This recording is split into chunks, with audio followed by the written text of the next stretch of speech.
You've made it here. That's enough for now. Whatever the day has brought, whether it was heavy or just long, you don't need to carry it anymore. You can let your shoulders drop. You don't have to figure anything out right now. No decisions need to be made. No answers need to be found. You're here, and that's all that matters. Maybe your thoughts have been spinning. Maybe you've been moving so quickly that you didn't even notice how tired you were. But now it's time to slow down. You can rest, you can breathe. Let the noise outside fall away. Let the pressure lift. Just for this moment, nothing is expected of you. There's nothing to chase, nothing to fix. Tonight, you don't need to be productive. You don't need to be strong. You don't even need to be certain. All you need is this quiet and the simple willingness to let yourself settle. Somewhere in this stillness, the old voice of Lao Tzu begins to speak. Not loudly, not with force, but slowly, gently, like someone who's known the weight of the world and decided to set it down. He isn't here to lecture or explain. He's simply here with you, offering what helped him find peace when the world felt too fast. You don't have to understand everything he says. You don't have to agree. Just let the words come to you like the sound of a calm breeze, arriving without effort, leaving you a little lighter. There is no rush, no need to follow closely. Let your mind drift if it wants to. Let your eyes close. You're safe here. You're welcome here. Let's rest for a while together. Stillness is often misunderstood. In a world that prizes movement, progress, and noise, stillness can seem empty. It can feel like doing nothing, like being left behind. But to Lao Tzu, stillness was not the absence of life. It was the doorway to understanding it.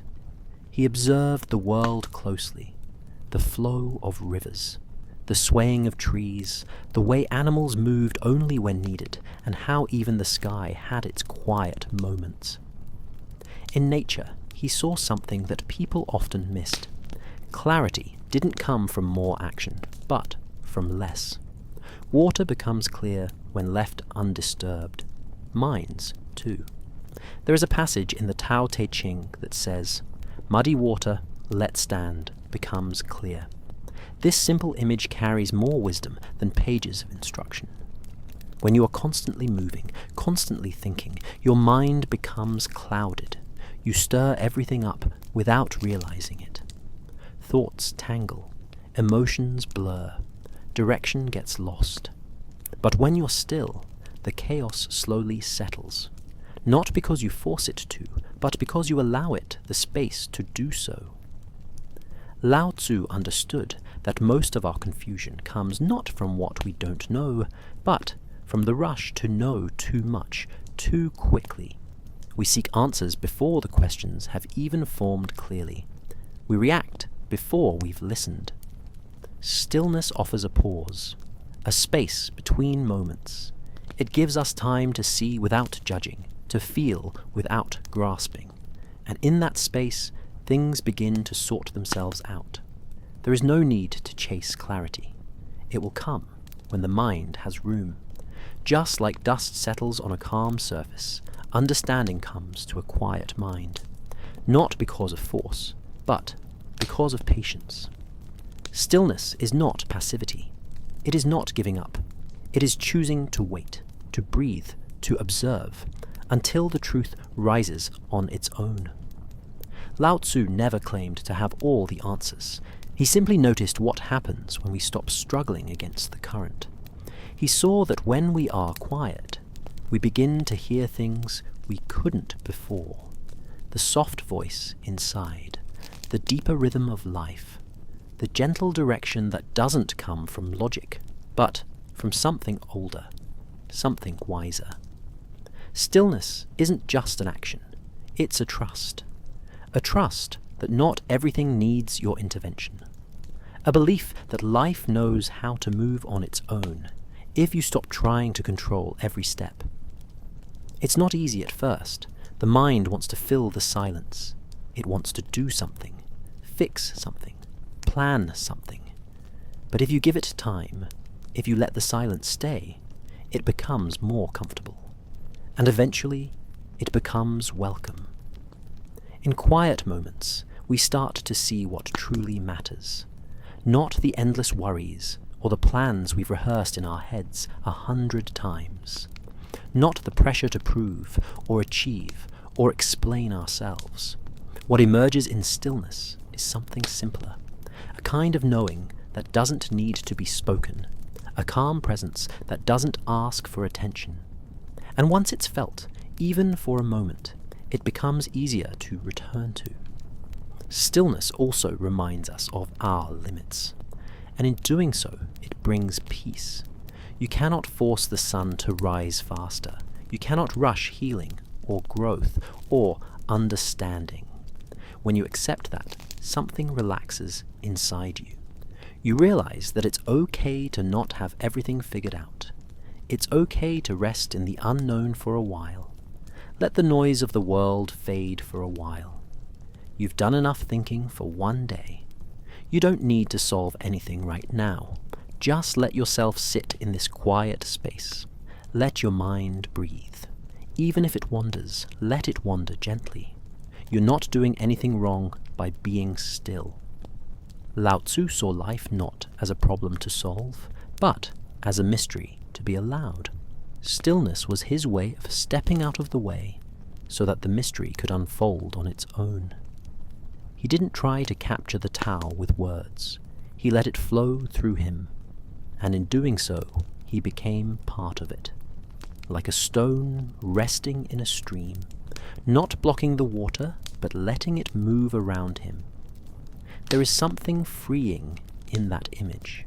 You don't have to fight the current. You don't have to figure out the whole path tonight. You can just be where you are, in this moment, doing nothing but breathing. Even if the thoughts are still noisy, even if sleep hasn't come yet, that's all right. Stillness doesn't mean silence. It means letting go of the need to control what happens next. Clarity often arrives when we stop searching for it. When we stop pressing our minds for solutions, they start to soften. We notice small things, the comfort of the blanket, the rhythm of breath, the way the air feels cooler on one side of the face. These little details, usually drowned out, become peaceful anchors, and through them we reconnect with ourselves. Sometimes all that's needed is to stop for a little while, to stop chasing, comparing, doubting, and just sit quietly with what is.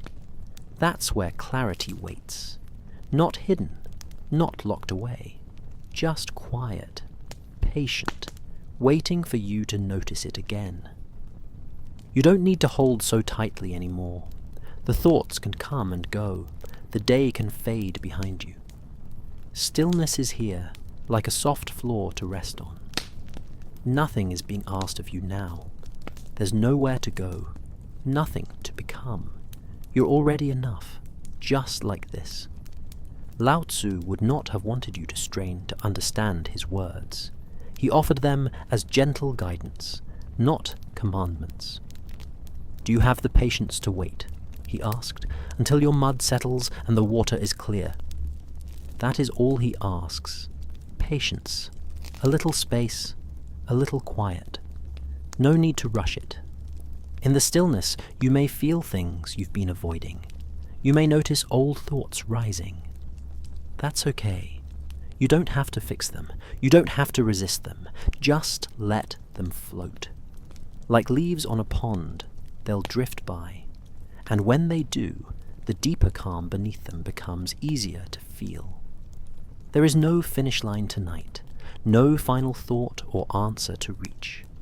There is only this space, and this breath, and this gentle invitation to rest. Stillness does not require you to be perfect. It only asks that you pause long enough to hear yourself again. Let yourself soften. Let the tension fall from your jaw, your shoulders, your hands.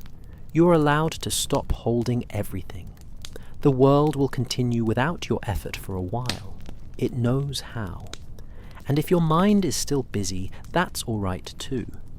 Let it move at its own pace. Stillness isn't something you do.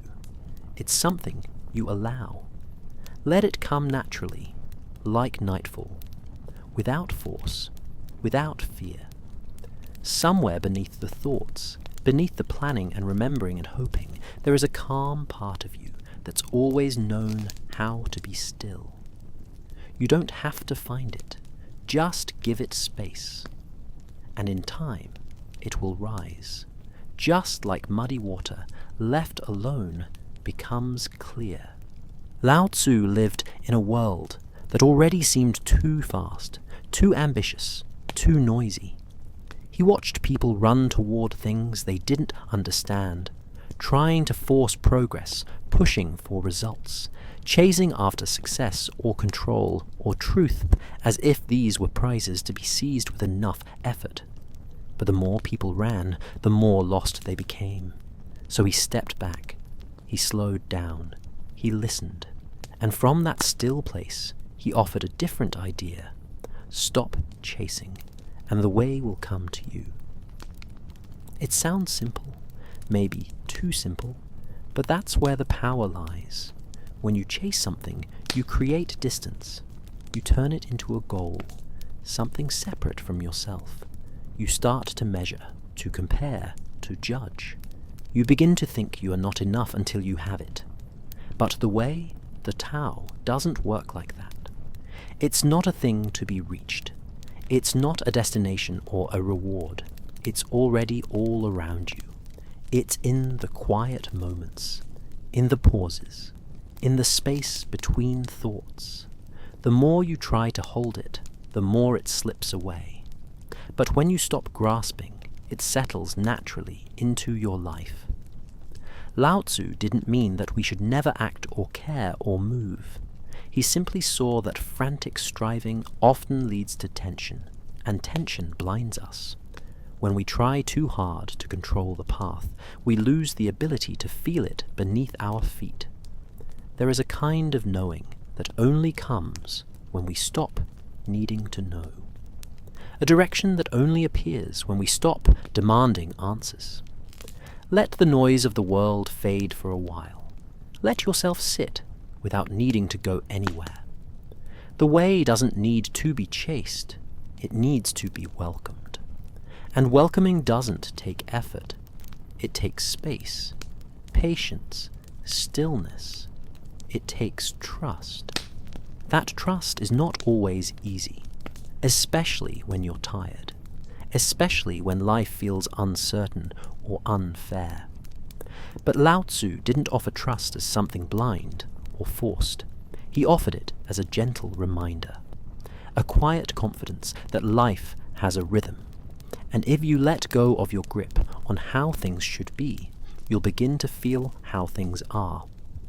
Often, that's enough. He wrote, "If you try to change it, you will ruin it. If you try to hold it, you will lose it." The message is soft, but clear. Forcing brings resistance. Grasping creates friction. But when you loosen your hold, when you allow things to unfold at their own pace, peace returns. Understanding returns. Direction finds you, not the other way around. There's a comfort in that idea. It means you can stop running. You can stop trying to figure everything out before you rest. You can let yourself exhale, even if the path ahead is not clear. The way finds those who are quiet enough to notice it. You don't need to hold so tightly anymore. Whatever you've been carrying, whatever you've been chasing, set it down for now. There's nothing you need to catch up to. No version of yourself you need to become tonight. The way is already present, even now, even here. It moves like water, Lao Tzu said. Soft, yielding, but stronger than anything that tries to oppose it. Water doesn't rush. It finds its way by flowing, not by forcing. You're allowed to be like that too. You're allowed to let things come to you. So often, rest feels like a pause between accomplishments, a reward for doing enough. But Lao Tzu would say rest is not a reward. It's a return to what you already are, underneath the striving, a return to something simple and whole. You don't have to earn it. When you stop chasing, something opens up. The thoughts settle, the body softens, the world grows quiet. And in that space, the truth of your life gently rises. Not as a sudden answer, but as a feeling of alignment, a quiet recognition that you're exactly where you need to be, even if you don't understand why yet. Lao Tzu believed that we are at our best when we follow the way like a child follows a stream, curious, open, without a plan.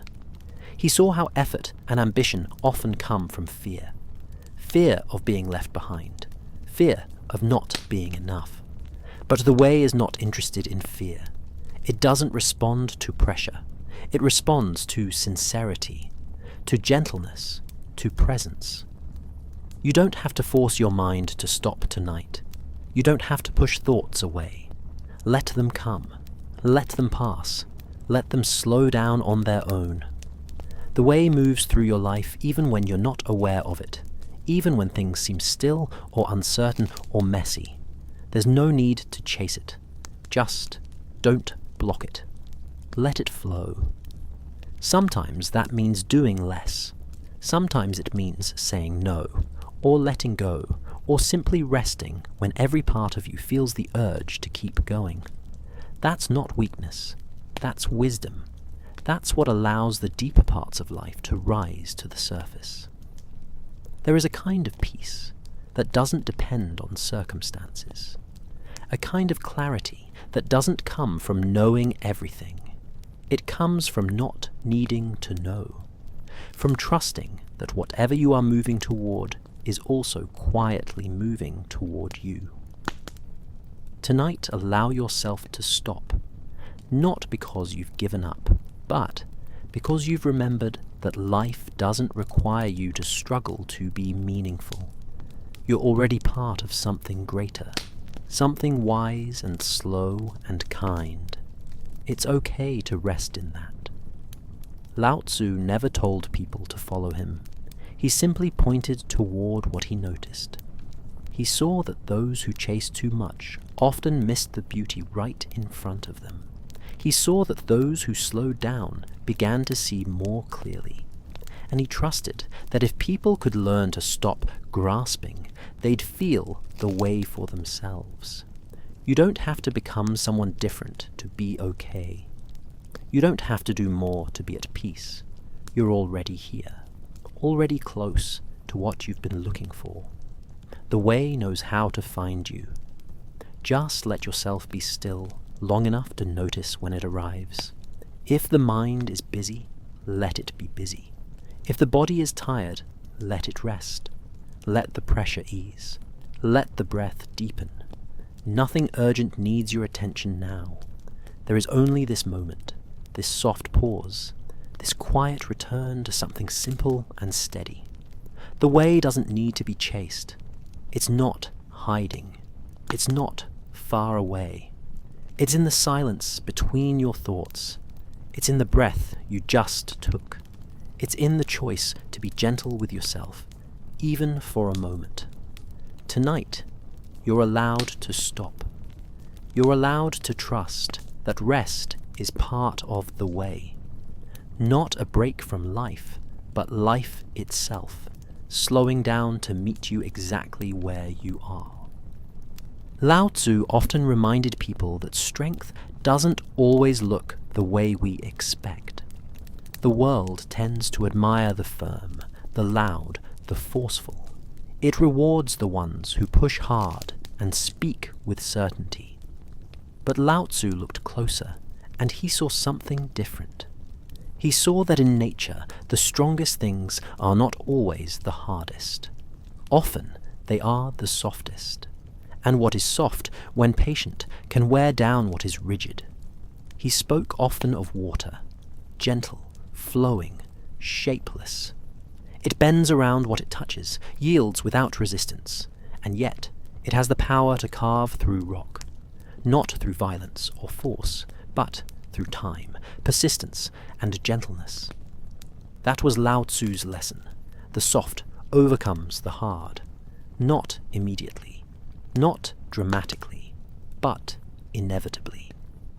It's easy to forget this when we're tired, when life has felt heavy, and we've had to push through difficult moments just to get here. Hardness can become a habit. We tighten our grip. We try to stay strong. We brace against everything. But that kind of strength doesn't always help us rest. It doesn't always bring peace. It can keep us trapped in tension, unable to breathe fully or let go. Softness isn't weakness. Lao Tzu never thought so. Softness is the quiet ability to remain open, even when things feel uncertain. It's the choice to be gentle with yourself, even when the world hasn't been. It's the strength to feel deeply, to move slowly, to yield when resistance isn't needed. And that kind of softness has power, not to break through, but to outlast. You don't need to brace anymore. Let the muscles in your face soften. Let your shoulders relax. Let your breath come gently and go just as gently. There's nothing you need to fight against right now. No edges to press into. Only this moment, and you're right to be soft within it. Lao Tzu noticed how the tallest tree can be split by a storm, while the bending reed stays rooted. He saw that people who remain too rigid often break under pressure.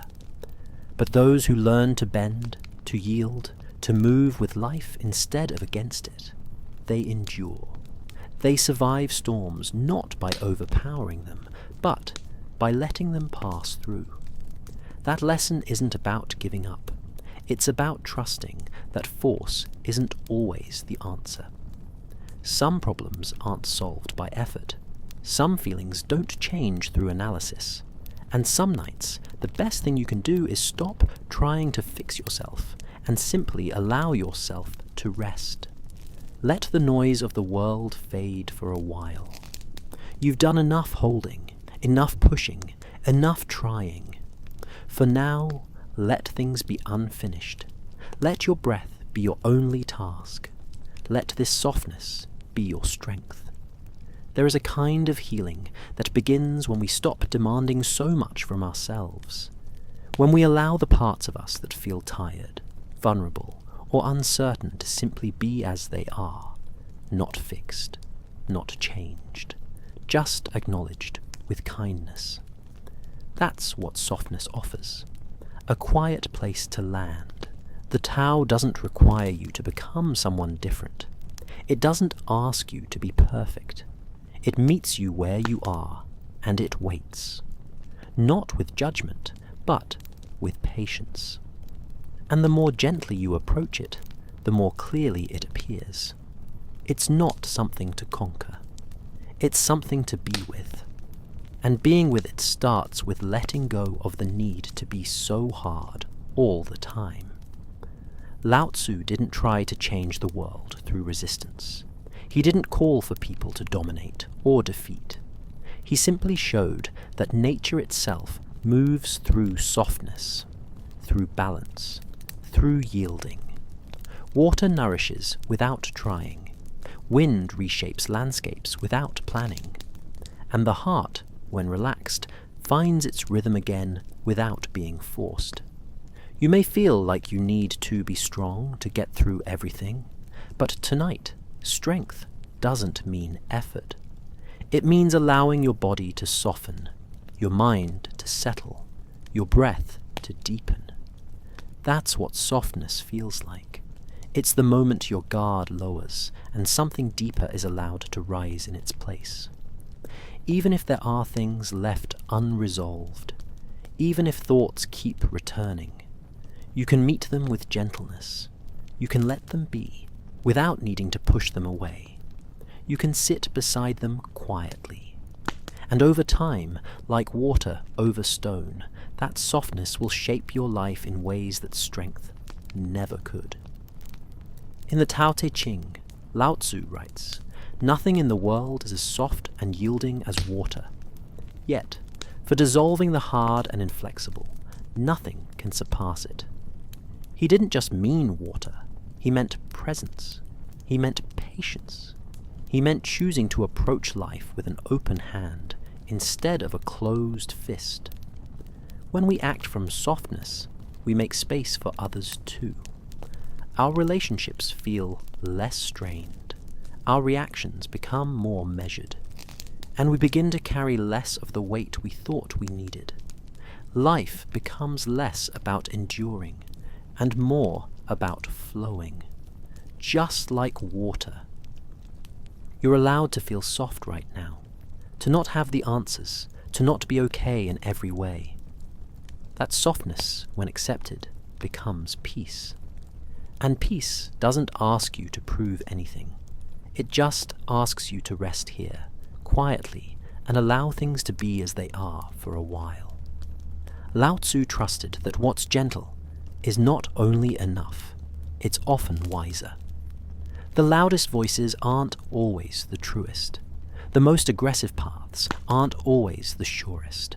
And what endures is not always what looks strongest at first. He trusted the soft because he saw its quiet, lasting effect. And he lived that truth with each step he took. There's nothing to win tonight, no final thing to achieve. Only this softness, only this breath, only this quiet sense that you don't need to become harder to survive. You can rest, you can loosen, and you can trust that what truly matters will remain.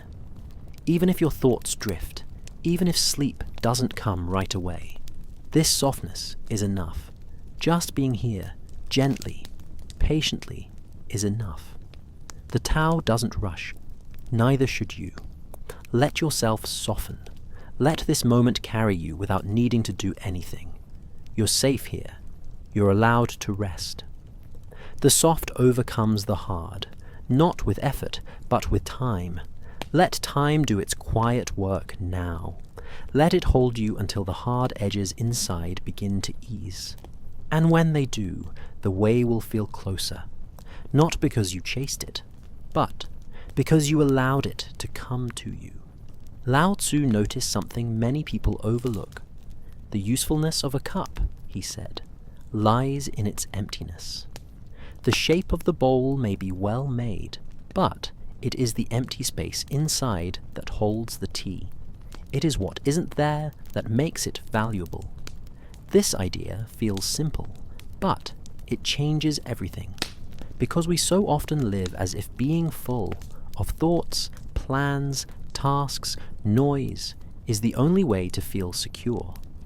But the more we fill ourselves, the less room we have to receive.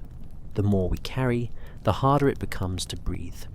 He wasn't asking anyone to get rid of everything, just to see that space is not a lack. It's a gift. When we make room, inside ourselves, in our day, in our minds, we open a space where something new can come in. A quiet insight, a soft understanding, a gentle calm that doesn't need to be explained. So much of rest depends on this, on the willingness to empty a little, to set down the weight we've been dragging behind us, to stop replaying the same thoughts over and over. The mind, like the body, needs room to relax, and that room doesn't appear by pushing. It comes when we let go. You don't need to hold so tightly anymore. Whatever has been sitting heavy in your chest, you can set it aside now. Not forever. Just for tonight. Just long enough to feel your breath again. Long enough to make space inside you for quiet. We often fill ourselves without realizing it, with opinions, assumptions, roles we think we need to play, with conversations that stay long after they're over, with the noise of comparison and expectation.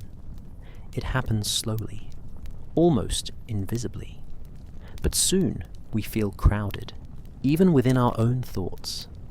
And then we wonder why peace feels so far away. Lao Tzu saw how life becomes more difficult when we try to carry too much. He didn't suggest that we abandon everything. He simply showed that there's value in being less full. A mind that's too crowded cannot see clearly. A heart that's too burdened cannot move gently.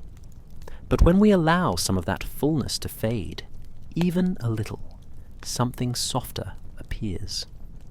The Tao cannot enter a space that's already packed tight. It flows where it's welcomed, where there is room. And making that room doesn't require effort. It requires a pause, a soft exhale, a willingness to let go of one small thing. Even now, as you lie back and listen, your body may already be trying to empty itself. The shoulders releasing tension, the hands unclenching, the breath growing deeper without your instruction. Let the noise of the world fade for a while. Let it leave you. Let your thoughts pass like clouds. No need to hold on to them. No need to argue with them. Let them come and go. The space they leave behind is not emptiness. It's openness. Lao Tzu lived by subtraction, not because he was against the world, but because he wanted to feel it more clearly. He believed that clarity and rest come not by adding more, but by needing less. To attain knowledge, he said, add things every day. To attain wisdom, remove things every day. Not things in your hands, but things in your mind, things that cling when they no longer serve you. There is something deeply restful about letting go of what you don't need to carry, about noticing which thoughts make you tired, and giving yourself permission to stop repeating them. Not because you have the answer, not because the problem is fixed, but because you've made room for stillness to grow where tension once lived. You may feel uncertain about what to release. That's all right. You don't have to make a list. Just sit with the feeling of space, with the comfort of not needing to be filled. Trust that whatever is essential will stay, and whatever quietly falls away was never needed to begin with. Lao Tzu didn't live in a monastery or on a mountaintop. He lived in the world, just like you. But he chose to move through it without clinging. He emptied his judgments. He loosened his opinions. He stepped back when things became too crowded. And in doing so, he remained at peace, even when the world around him was restless. You're allowed to do the same. You don't have to fix every thought. You don't have to respond to every feeling. You can let things pass through you, like wind through tall grass. No resistance, no grasping, just quiet movement. Rest becomes easier when you realize you don't need to be full. You don't need to understand everything tonight. You don't need to hold the whole day in your hands. You can let it go, little by little, breath by breath. Even if the thoughts return, even if the stillness fades for a moment, that's okay. Emptying is not something you finish. It's something you allow. And every time you do, you create a little more room for peace to arrive. Let yourself feel that space now, in your chest, in your stomach, in the back of your mind. You are not missing anything. You are not lacking. You are simply clearing a place for rest to settle. The cup is useful because it is empty. You are valuable not for how much you hold, but for the space within you, to listen, to rest, to be. That space is where peace lives. That space is where the way begins, and it has been with you all along. Lao Tzu watched how people spoke. He listened, not to be impressed, but to understand. He noticed that those who spoke the most often knew the least, and those who truly understood were the ones who had grown quiet. Not silent out of fear, but quiet with peace. The kind of quiet that comes from having nothing to prove, from knowing that the deepest truths don't need to be said. He wrote, "Those who know do not speak. Those who speak do not know." It wasn't a rule, but a gentle observation. The more we truly know about ourselves, about life, about what matters, the less we feel the urge to explain, persuade, or impress. Words fall away because they aren't needed anymore, and what remains is a calm presence, a steady way of being. There's a difference between knowing and needing to be heard. Often we speak not because we're certain, but because we're unsure. We explain and defend and repeat our thoughts in the hope that they'll feel more real.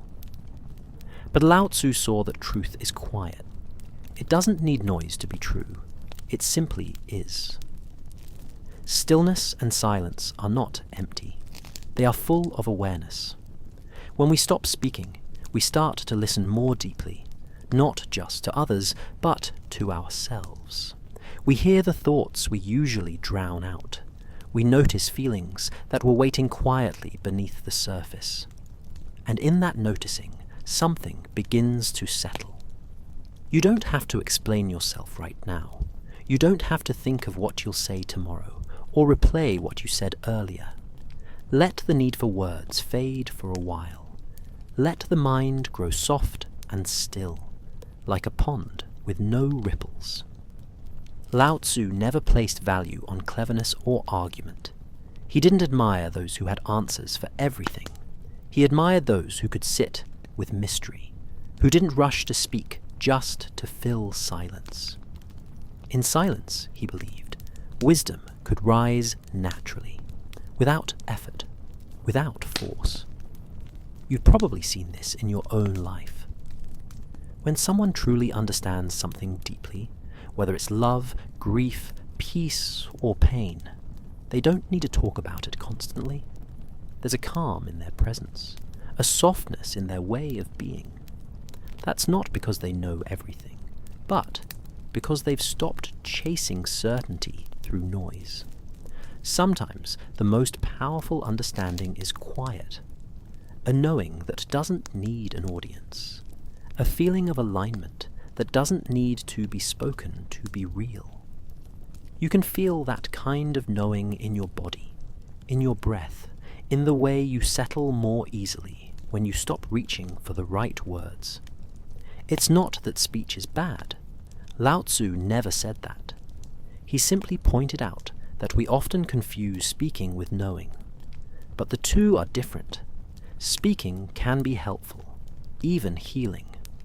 But knowing lives deeper.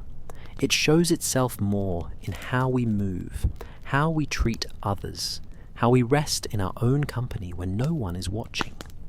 When you're always preparing to speak, the mind stays busy. It rehearses, defends, plans. But when you release that habit, something softer opens up. You realize you don't need to be understood in every moment. You don't need to craft every sentence perfectly. You don't need to carry every thought out loud. There's freedom in that. A kind of rest that comes only when you no longer need to be heard, to feel whole. You don't need to hold so tightly anymore. The thoughts that try to pull you into explanation, into justification, you can let them pass. You can sit in the quiet and feel complete without saying a word. You are not incomplete just because you are quiet. You are not invisible because you are still. Lao Tzu saw the world cluttered with people trying to sound wise, but the Tao itself makes no sound, and yet it moves everything. It guides the rivers, shapes the winds, opens the flowers, and carries the seasons. It never speaks, but it never fails. That is the kind of wisdom Lao Tzu trusted. a wisdom that doesn't depend on speech to exist. If you feel like you have to explain yourself constantly, you're not alone. The world can make us feel that way. Like we need to prove we're right, or prove we're kind, or prove we're enough. But here, in this quiet, none of that is needed. This is a space where you can just be, without the pressure to explain, without the noise of needing to be understood. Let your breath be your only voice for now. Let your body speak in its soft release. Let your heart rest in not having to be described. What you are can be felt without words. Even in relationships, the deepest connections often don't rely on constant talking. They live in presence, in eye contact, in shared silence, in the simple trust that nothing needs to be said to be real. That's what Lao Tzu pointed to. A way of being that holds space, not fills it. There's nothing wrong with speaking. But you don't have to do it all the time. You can trust that your silence has its own kind of weight. You can trust that you're still whole, even when quiet. Maybe, especially then. In the silence, you might hear something softer, the sound of your breath, the feeling of your heart beating steadily, the gentle hum beneath the surface of your thoughts. You don't need to name these things. Just notice them. Let them remind you that being is enough. Lao Tzu lived quietly and left behind only a few pages of writing. But those pages still speak, centuries later, not because of how much he said, but because of how little. What remains is not noise, but truth. And truth, when it is real, doesn't need to be loud. It just needs to be felt. And tonight, it's enough to feel it quietly, here, in this soft moment of rest. No need for answers, no need for speech. Just the quiet space where your body can soften, your thoughts can loosen, and your heart can be held by something deeper than words. Lao Tzu believed that everything returns. Rivers return to the sea. Trees return to the soil. Life itself, no matter how far it stretches, curves gently back to its beginning. He watched nature and saw that nothing is ever truly lost, only transformed, only brought back to where it came from. And he taught that when we return to our root, we find rest. The root, to him, was not a place or a possession. It was a way of being. A quiet center beneath the noise of thinking, beneath the layers of personality and pressure. It's the part of you that doesn't need titles, or goals, or explanations. It simply is. And when we touch that space, we stop striving. We feel safe. We remember something simple and old, that we belong here. The more we drift from this route, the more restless we become. We chase accomplishments. We gather knowledge.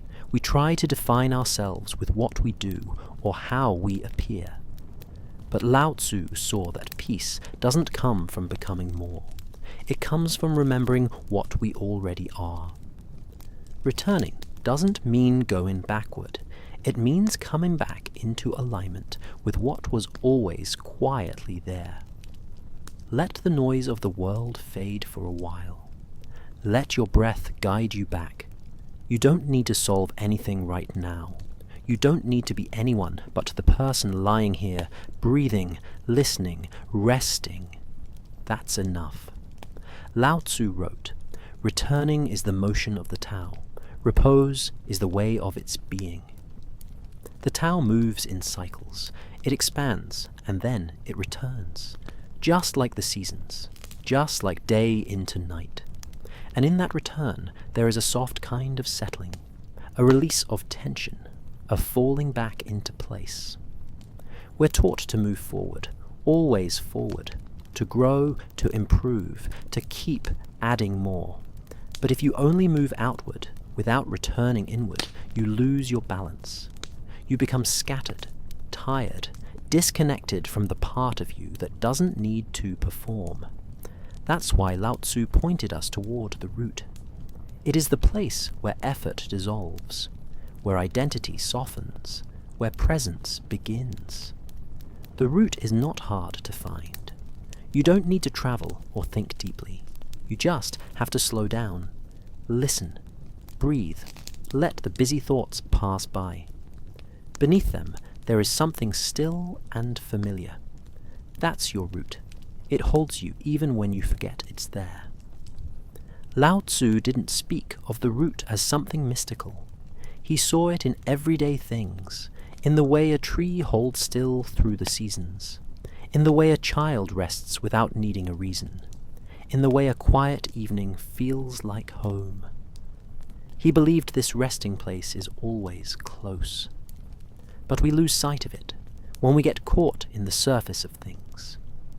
You don't need to hold so tightly anymore. You can let the surface loosen. Let the day fall away. You are already held. You are already home. To return to the root is to stop doing for a moment, to release the need to define or decide. It is to feel yourself as part of something larger, something that doesn't depend on words. When you sit in stillness, not to achieve anything, but just to be, you start to feel the calm that lives under everything else. Even now, in this quiet moment, you are already returning. Every slow breath, every softened muscle brings you closer, not to something new, but to something ancient, something gentle, something that's been waiting for you to come back. Lao Tzu saw that many people looked for peace in action, but he looked for it in rest, in the return, in the small act of stepping back, letting go, and remembering that the root never asks anything of you. It only welcomes you. The root is where your breath returns when it slows. It's where your thoughts return when they grow tired. It's the steady part of you that stays unchanged, even when life is chaotic or confusing. You don't have to reach for it. You only have to stop reaching for everything else. Rest is not separate from the Tao. It is part of its movement. Just as waves rise and fall, just as wind flows and stills, rest is the natural motion of life. When you stop resisting it, it carries you, it nourishes you, and it reminds you that you don't have to do so much to be okay. Let yourself return, let your mind come home. You're not behind, you're not lost. You've only been away for a while, and now you are gently finding your way back. Not to an old version of yourself, but to something deeper, something quiet, something you can feel in your chest when the tension fades, even if your thoughts wander, even if sleep doesn't come quickly. You are still returning, you are still softening, and that's enough. Lao Tzu believed that the further we move from the root, the more confusion enters our lives. But when we return, things become simple again. Not because life changes, but because we stop trying to manage everything from the surface. We stop needing control. We start to trust. The root doesn't give answers. It gives peace. It doesn't speak loudly. It simply offers presence. And in that presence, rest becomes possible.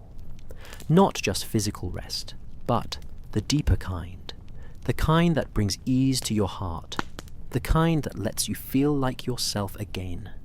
So let yourself rest here. Let the root hold you. You don't need to explain. You don't need to try. You've already begun the return.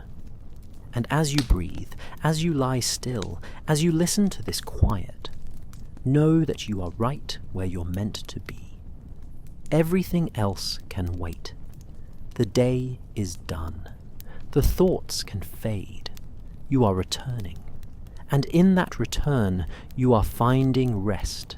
Lao Tzu spent much of his life watching nature, not with the eyes of a scientist, but with the calm attention of someone seeking to understand how to live.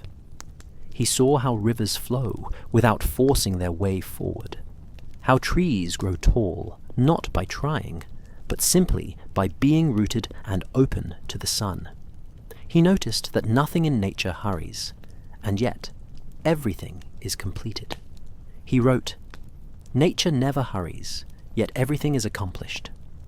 These few words hold a quiet truth, one that is easy to miss in a world that moves quickly, that celebrates speed and productivity and urgency. But nature follows no clock. It does not rush to bloom. It does not race the seasons. It moves in its own rhythm, and it trusts that rhythm completely. Lao Tzu believed we could live this way, too, not by becoming passive or lazy, but by releasing the constant pressure to rush, the need to always be doing, improving, reaching. When we align ourselves with the natural pace of life, we discover that rest is not a delay. It is part of the unfolding, a moment of quiet that helps everything else make sense. Let the noise of the world fade for a while. Let yourself breathe slowly, without pushing. You are not late. You are not behind. You are right where you need to be. The mind often tells a different story. It whispers that we should be further ahead, that we haven't done enough, that we must hurry to catch up. But Lao Tzu saw that this kind of pressure creates suffering. It fills our lives with tension, and that tension blocks the very peace we're looking for. In nature, things move when they are ready. The seed doesn't open because it's told to. It opens when the conditions are right. The rain doesn't fall on schedule. It falls when the clouds can hold no more.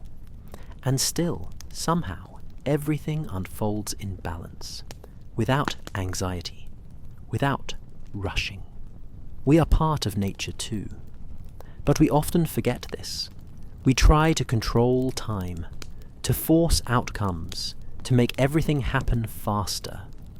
But the Tao does not respond to force. It responds to presence, to stillness, to trust. When we slow down, when we stop measuring every moment by how much we've achieved, we begin to feel something different. A softness inside, a quiet knowing that we don't need to push to be okay. That our value is not in our speed, it's in our being. Lao Tzu would remind us that hurrying does not make life more full. It often makes us miss what's already here. The warmth of the room, the feeling of your body resting, the sound of your breath. These small things don't ask for effort. They just need to be noticed. You don't need to hold so tightly anymore. Whatever you've been rushing to fix, to finish, to reach, you can pause now. You can let your breath return to a natural rhythm. You can trust that what needs to unfold will do so in time.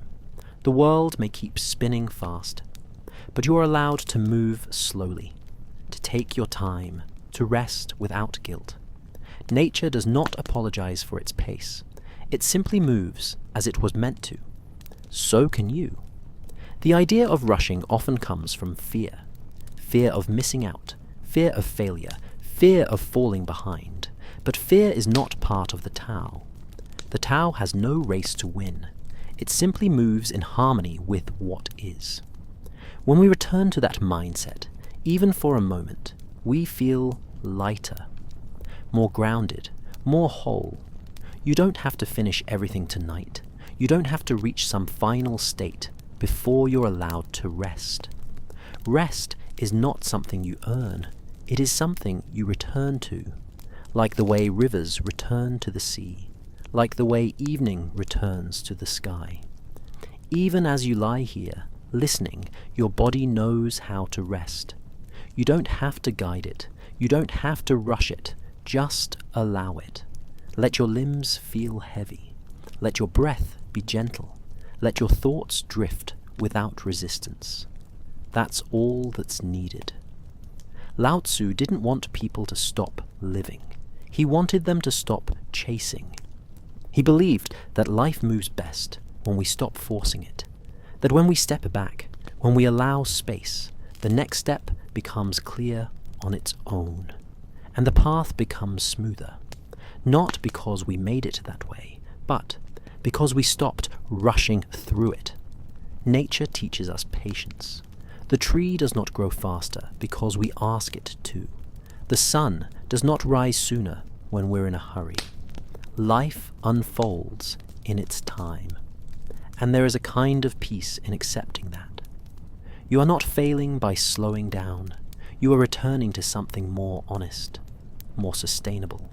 You are trusting that your worth is not in how quickly you move, but in how fully you live each moment, even a quiet moment like this. So let go of the clock. Let go of the urgency. There is nowhere else you need to be, nothing else you need to do. Right now, rest is your only task, and it's a sacred one. Let the rhythm of your breath guide you. Let it slow. Let it deepen. Let it remind you that even without effort, life continues, and you are part of that flow. Nature never hurries, and still the mountains rise, the rain falls, the moon circles overhead. Nothing is missing. Nothing is broken. It all moves in its own time, and it all arrives exactly when it should. So rest here. Trust the rhythm. Let yourself move like nature does, without rush, without fear, without pressure. You're already enough, just as you are. You can let go now, and in letting go, you'll find that everything is already unfolding perfectly in its time. Lao Tzu didn't ask people to withdraw from the world. He didn't teach that action was wrong or that effort had no place. In fact, he saw value in showing up, in doing what needed to be done with care and honesty. But he also saw the quiet suffering that comes from holding on too tightly to the outcome. That's why he offered a lesson that feels as gentle as it is freeing. Do your work, then step back. There is peace in this rhythm. You move with intention. You bring yourself to the moment. You give what you can, and then you let go. Not because you're giving up, but because you've done your part. You've planted the seed. You've shaped what you could. After that, it belongs to the world. So much of our restlessness comes from not stepping back.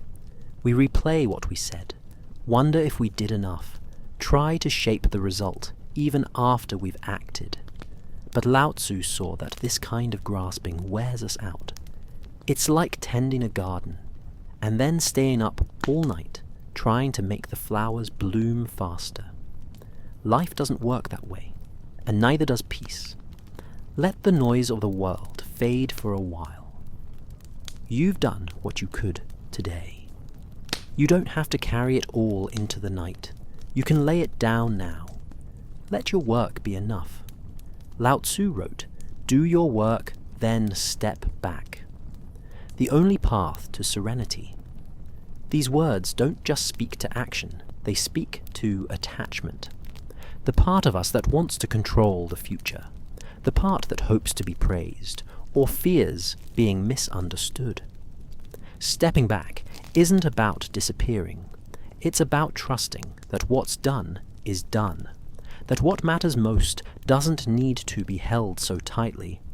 Stepping back creates space, space for others to grow, space for results to unfold in their own time, space for rest to take root. When we stay tangled in our efforts, we forget how to breathe. We lose sight of the present. But when we step back, gently, we give life room to move around us. You don't need to solve everything tonight. Whatever didn't get finished can wait. Whatever went unsaid can stay unspoken for now. This is a time for stepping back, not to abandon, but to release, not to escape, but to rest. Lao Tzu saw that we can live fully without needing to hold on to everything. We can care without clinging.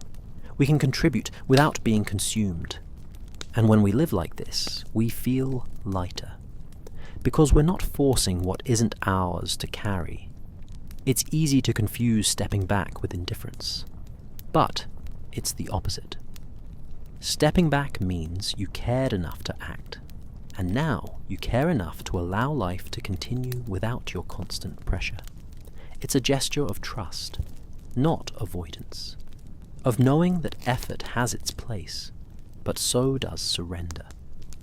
There's a rhythm to life that includes both doing and resting, both engaging and releasing. Lao Tzu didn't favor one over the other. He simply encouraged balance. And balance is what allows us to live without becoming rigid, to stay steady, even when things don't go exactly as planned. You've probably felt it before, that tightness that comes from holding on too long, that mental loop that keeps going, even when the task is done. Lao Tzu offered a gentle way out of that loop, a way to rest, not by stopping your life, but by loosening your grip on it. You don't have to be in control right now. You don't have to be the one holding everything together. You're allowed to let things be unfinished. You're allowed to rest, even if the world around you is still moving. When you've done your part, when you've shown up with honesty and care, then peace comes not from more doing, but from allowing, from trusting that what needs to grow will grow, what needs to unfold will unfold. Lao Tzu's wisdom is not urgent. It doesn't demand change or push you toward a goal. It simply invites you to soften, to act with intention, and then release the outcome like a breath you've held too long. In that release, something gentle returns to you, a quiet, a calm, a reminder that life moves on, even when you rest. Let yourself feel that now, the soft place between effort and outcome, the quiet that comes when nothing more is needed. That's where serenity lives, not in perfection, but in balance, in knowing when to try and when to let go. The day is done. The thoughts can slow. You've done enough. Let your mind take a step back. Let your body follow. Rest is not separate from your work. It is part of its rhythm. It is what gives the next day room to grow. Stepping back is not weakness. It is wisdom, and it's what allows you to return tomorrow with an open heart and a steady mind. But for now, there is nothing left to do. No task to complete. No outcome to control. Just this quiet. Just this rest. Just the gentle knowing that you've already done enough. Lao Tzu saw how people always seemed to want more. More wealth, more control, more certainty, more praise. It never seemed to end. Even when someone had what they once longed for, the mind would already reach toward the next thing. He watched how this endless wanting created suffering, how it pulled people away from peace, away from rest. And he offered a simple, gentle truth. Enough is enough. He didn't say it with harshness. There was no judgment in his voice, just a quiet observation that wanting without end leads to exhaustion without peace. When the heart is never satisfied, even abundance feels empty. But when you know what enough feels like, even small things can bring deep contentment. This is not something the world teaches easily. Many are told to chase growth without stopping, to strive for more with every passing year. But Lao Tzu looked at nature. He saw that the tree doesn't try to become taller than the mountain. The stream doesn't rush to carry more than it can hold. They live in harmony with their own size, their own timing, their own limits. And from that balance, a quiet beauty grows. Let the noise of the world fade for a while. You don't have to want more right now. You don't have to improve anything tonight. You don't need to become someone else. You are allowed to feel full, even in stillness. Lao Tzu wrote, "He who knows that enough is enough will always have enough." He wasn't promising wealth or success. He was pointing to something deeper, a kind of inner fullness that doesn't depend on what you achieve or acquire, a feeling that rises not from getting more, but from needing less. This doesn't mean giving everything up. It simply means loosening the grip, letting yourself pause, letting yourself notice what's already here, the breath you're taking now, the comfort of lying still, the quiet around you. These aren't grand things, but if you let them in, they are enough. Enough doesn't mean perfect. It doesn't mean complete in every way. It means sufficient, satisfying, quietly whole. And in that wholeness, there's room to rest. Because the tension that comes from always needing more, that's what wears the mind down. That's what keeps the heart from settling. You don't need to hold so tightly anymore. You've done enough for one day. You've given enough, thought enough, cared enough. There's nothing more you need to earn right now. Nothing more you need to prove. Knowing when something is enough is its own kind of wisdom. It's the wisdom of stepping back from the edge of wanting, of choosing peace over pressure, of realizing that sometimes the most restful thing is to let go of the idea that you're missing something. Even in relationships, this truth applies. Wanting deeper connection is natural, but if we're always chasing a perfect response, a perfect moment, we miss the beauty of what's already shared.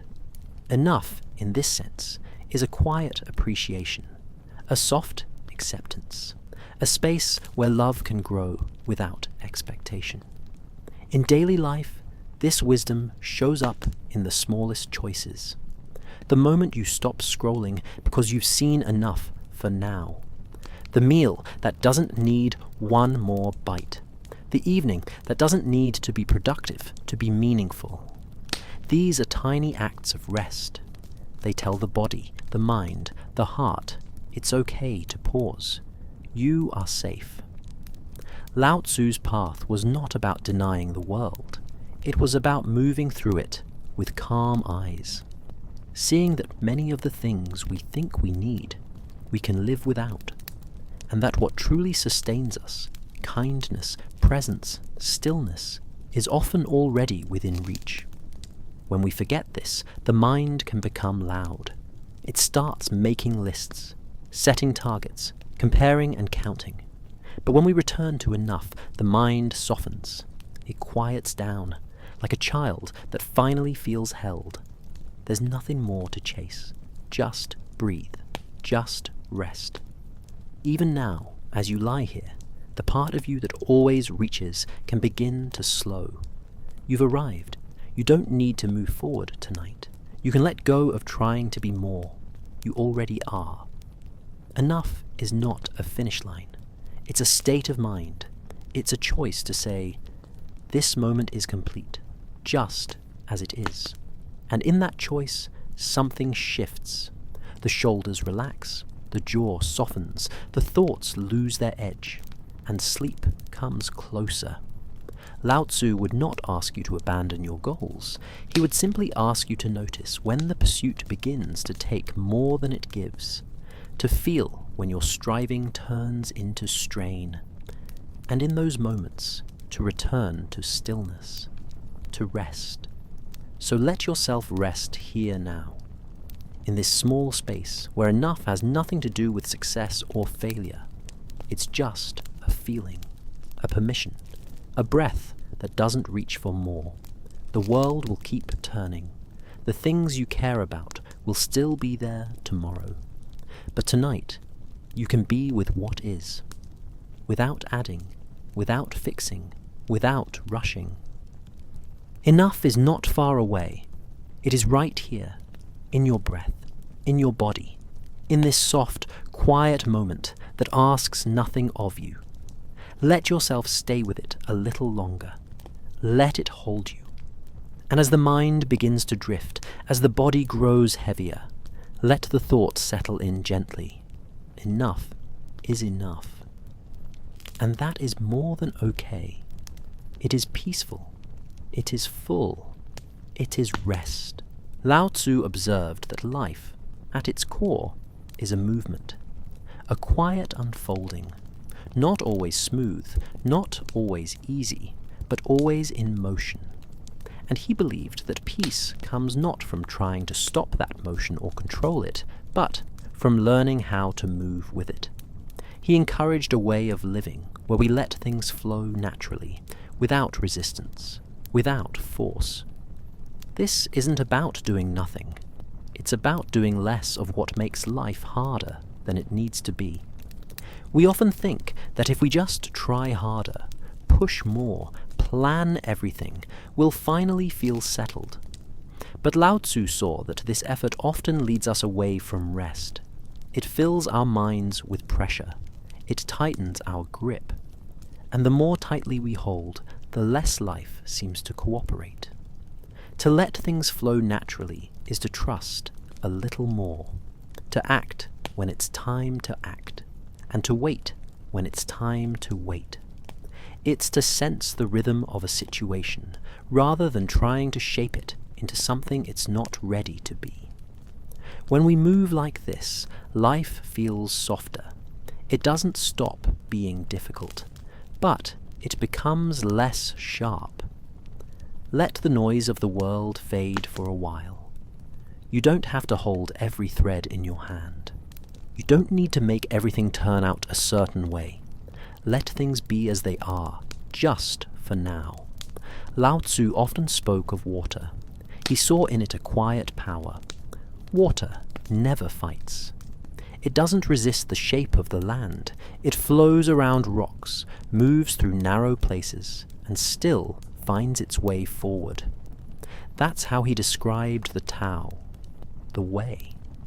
Not as a fixed set of rules, but as a natural current, one that you don't control, but can choose to move with. When you let things flow naturally, you give up the need to control every moment. You let go of the belief that peace depends on everything going your way. And in that letting go, something softer arises. A kind of ease, a kind of quiet. You begin to feel that things don't need to be perfect to be okay.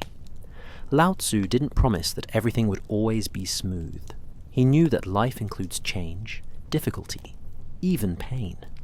But he believed that fighting against what is only adds more suffering. Acceptance doesn't mean giving up. It means seeing clearly. And when you see clearly, you move with life instead of against it. You don't need to hold so tightly anymore. You've done enough guiding, enough steering. For now, let yourself drift a little. Let your thoughts come and go without chasing them. Let your body settle without effort. Letting things flow naturally also means trusting the process of your own life. The moments when you feel uncertain, the times when you don't know what's next. Instead of trying to fill every gap with answers, you can let the gap be there. Let it breathe. Often, the answers come later, not because you forced them, but because you waited. This is not laziness, it's wisdom. It's choosing to stop clenching every part of your mind and letting space open up again. A space where calm can settle, where rest can return. When things don't go as planned, the mind can tighten. It can tell you that you failed, that you're behind, that you need to try harder. But Lao Tzu would offer something gentler. What if this is just the shape life is taking right now? What if it's not wrong? What if you don't need to push? Even in small moments, when a conversation doesn't unfold the way you hoped, or when the day doesn't go as expected, there's a choice. You can resist, or you can let things be as they are, respond gently, and allow life to keep moving. It takes courage to move like that, to trust that you're not falling behind just because you're not rushing forward. But Lao Tzu trusted that the way carries everything, including you. It doesn't need your control, it needs your presence. You can rest now. Not because everything is done, but because you're not meant to carry all of it alone. Let your breath slow. Let your mind release the idea that it has to stay alert. You're allowed to soften. You're allowed to feel safe here. Letting things flow naturally also means allowing yourself to change. You don't have to be the same person you were yesterday. You don't have to force yourself into old expectations. You can let yourself grow at your own pace. Let yourself feel what you feel. No rushing, no shaping, just the gentle movement of being. Sometimes the hardest thing is to let go of the timeline we thought we were supposed to follow, the life we imagined, the roles we believed we needed to play. But Lao Tzu believed that when we release those things, we return to something more honest, more real, something that moves through us without being forced. There's no need to fix anything tonight, no need to understand every feeling. Just be here, in this quiet moment, letting things be unfinished. You are part of the flow, even now, even in stillness, even in rest. The way is not outside of you. It moves through you, through your breath, through your choices, through your quiet moments of not doing. You don't have to chase it. You only have to stop resisting it. So let your mind loosen, let your heart open, let life move as it wants to. The plans can wait, the thoughts can drift. You are not falling behind, you are simply letting yourself move gently, honestly, with what is. Lao Tzu didn't ask people to withdraw from life, he simply asked them to move with more ease, more awareness, more trust. That's how things find their way. That's how rest returns, not by changing everything, but by letting it all unfold in its own time. And as you lie here, quiet and steady, know this: you are allowed to let go. You are allowed to let life carry you for a while. Let things flow naturally. Let them become what they will. You are enough, just as you are, here, in this quiet. Lao Tzu spent his life observing what most people overlooked. He watched not just what was said, but what was left unsaid. He noticed how often people spoke to fill space, to assert control, to avoid what silence might reveal. But instead of fearing silence, he turned toward it. He trusted it. And in that trust, he discovered something gentle but profound. Silence is strength. To him, strength wasn't in how loudly you could speak or how quickly you could respond. It wasn't in proving your point or asserting your view. Real strength, he saw, lived in quiet restraint, in the calm presence of someone who didn't need to explain everything, someone who could listen without rushing to reply, someone who could sit still without needing to take up space. There's a kind of courage in silence. Not the silence of avoidance or withdrawal, but the silence that holds steady in the middle of chaos. That watches, rather than reacts. That understands without interrupting. Lao Tzu believed that this kind of silence doesn't mean you lack power. It means you've stopped giving it away to noise. Let the noise of the world fade for a while. You don't need to say anything now. You don't have to fill the silence. Let it hold you. Let it calm what words could never reach. When we're silent, the world starts to soften. We begin to hear things we missed before. The rhythm of our breath, the feeling of our body settling, the gentle truth beneath our thoughts. And in that quiet, we remember that we're not here to perform. We don't have to prove our intelligence or our worth. We can just be. Lao Tzu once said, "He who knows does not speak. He who speaks does not know." These words don't suggest that all speech is wrong. They simply point to the idea that real wisdom doesn't rush to be seen. It doesn't need to defend itself. It doesn't argue. It rests in stillness because it trusts what it knows. There are moments when we feel the urge to speak just to make our presence known, to defend ourselves, or to fill an uncomfortable pause. But Lao Tzu saw that when we resist that urge, something softer happens. We begin to feel anchored, steady, whole, not because we've convinced anyone else, but because we've stopped needing to. You don't need to hold so tightly anymore. You don't have to wrap yourself in explanations tonight. Let yourself be held by the quiet. Let it carry what your words cannot. Silence also allows space for others. When we're not filling every moment with our own thoughts, we become more open, more present. We hear not just what people are saying, but what they're not saying. We sense emotions that might have been buried. We begin to respond with care, not with reaction. And with ourselves, silence makes room for gentleness. Instead of arguing with your own mind, you can sit with it. You can let the thoughts come and go without needing to chase or correct them. You can observe without judgment. That quiet observation is not weakness, it's strength. It's the strength of someone who no longer needs to fight every thought. Lao Tzu understood that life itself is full of noise, voices, demands, distractions, expectations. And yet, beneath all of it, there is a quiet rhythm that never leaves, a silence that holds everything. To him, that silence was not a lack. It was the source, the place where true peace begins. And in this moment, that silence is here. You don't need to reach for it. It's already present in the space between thoughts, in the pause between breaths, in the stillness beneath your body. The more you let go, the more clearly you feel it. Silence is not something to escape. It's something to trust. It doesn't ask you to do anything. It doesn't expect you to become anyone else. It simply invites you to return, to soften, to rest.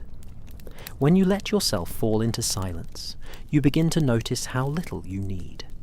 You don't need the perfect response. You don't need to be understood in this moment. You don't need to make sense of everything. You just need to breathe, to be. The strength of silence is not flashy. It doesn't demand attention. It doesn't seek praise. But it creates space. Space for reflection, for healing, for rest. And that kind of space is rare. It's precious. It's where your inner life can settle without pressure. Lao Tzu trusted this completely. He didn't see silence as an emptiness to be filled, but as a fullness to be experienced, a quiet that didn't need meaning to be meaningful, a stillness that didn't need sound to be whole. Tonight, let that silence surround you.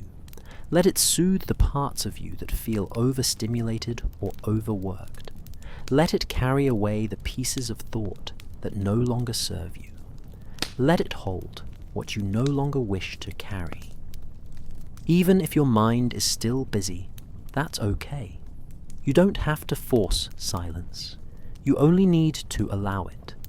Even brief moments of quiet, even short pauses, can remind you that rest doesn't begin with answers. It begins with a surrender.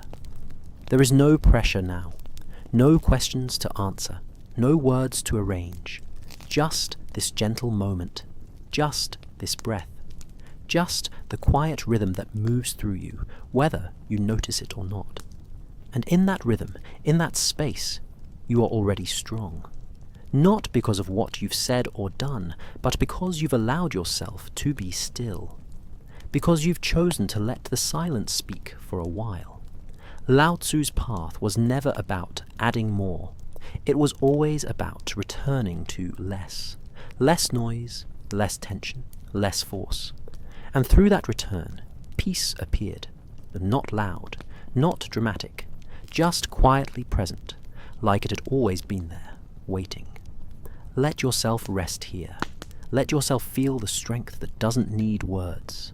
Let silence be your comfort, your company, your reminder that in doing nothing, in saying nothing, in simply being, you are enough, and you are at peace. Lao Tzu believed that the mind is most at peace when it isn't trying so hard to manage everything. He saw how people tangled themselves in endless thoughts, worrying about tomorrow, revisiting the past, trying to solve what couldn't be solved with thinking alone. He didn't blame anyone for this. He simply noticed that the more we think, the more we drift away from stillness. And that stillness, he believed, is where we find rest. Thinking is useful, but only up to a point. After that, it becomes a loop. Thoughts repeat themselves. They grow louder, not clearer. Lao Tzu noticed that when people let their minds settle, when they gave up the chase for constant answers, something softer would begin to rise, something steady, something quiet. Not a solution, but a feeling of ease. The mind doesn't need to be busy all the time. It doesn't need to be constantly productive. It's allowed to pause. And one of the simplest ways to help it pause is through the breath. Not controlled, not forced, just gentle, natural breathing. Breathing that reminds the body it's safe, that it can relax, that nothing urgent is being asked of it. Let the noise of the world fade for a while. Let your breath return to its natural rhythm. No need to shape it, just notice it. Let it come and go without judgment. Lao Tzu would say that the breath is not separate from the Tao. It is the Tao moving through you, softly, patiently, with each inhale and exhale. You don't need to search for peace in ideas. You can find it in the space between one breath and the next. So much of our restlessness comes from thinking that we need to have everything figured out. But the truth is, most things don't need to be figured out right now. They need time. They need quiet. And that quiet begins when you stop pressing your mind for more. You don't need to hold so tightly anymore. Whatever thoughts are circling, let them float. Let them be there without pulling you along. You don't have to follow every thought to its end. You don't need to fix anything before you sleep. You're allowed to rest, even with loose ends. When we breathe gently, the nervous system settles. The body begins to loosen. The shoulders fall, the jaw softens, the space behind the eyes grows still. These are quiet signs that the mind is no longer leading everything, that the body is taking over. And the body knows how to rest in a way the mind often forgets. Lao Tzu didn't separate the body and the spirit. To him, rest was not a mental idea. It was something physical, something real. It happened when breath flowed without resistance, when tension was released, when the mind wasn't grasping for control. He encouraged people to return to the simple things, the breath, the present moment, the feeling of enough. He believed that when we do less, we feel more. And when we feel more, we begin to know what truly matters. You don't have to be clever tonight. You don't have to solve anything. The thoughts that come, let them pass like clouds. No need to judge them. No need to get involved. They'll fade when they're ready. And in their place, silence will return. Even when the thoughts come back, you can keep breathing gently. The breath is your anchor. Always here. Always patient. It doesn't need to be deep. It doesn't need to be long. Just soft. Just steady. just yours. There is no rush, no goal. This moment isn't about reaching clarity or achieving peace. It's simply about letting your mind rest, letting it return to its natural rhythm, just like your breath, letting it know that everything is okay, even if nothing is resolved. Lao Tzu would say, "Stop thinking and end your problems." He didn't mean we should ignore life. He meant that most problems grow larger when we overthink them, that the first step to peace isn't solving, but stopping, not forever, just long enough to breathe. And here, in this quiet space, you can do just that. Let go of the need to think everything through. Let go of the habit of reaching for more understanding. For now, the only thing to understand is that you are safe. You are here. You are allowed to rest. Sometimes the mind resists this. It wants to keep going. It tells you that something important will be lost if you stop thinking. But slowly, breath by breath, that resistance fades. The mind softens when it realizes it's allowed to take a break, that not everything depends on its effort. As your breath continues, let it guide you. Let it move like a soft tide through your body.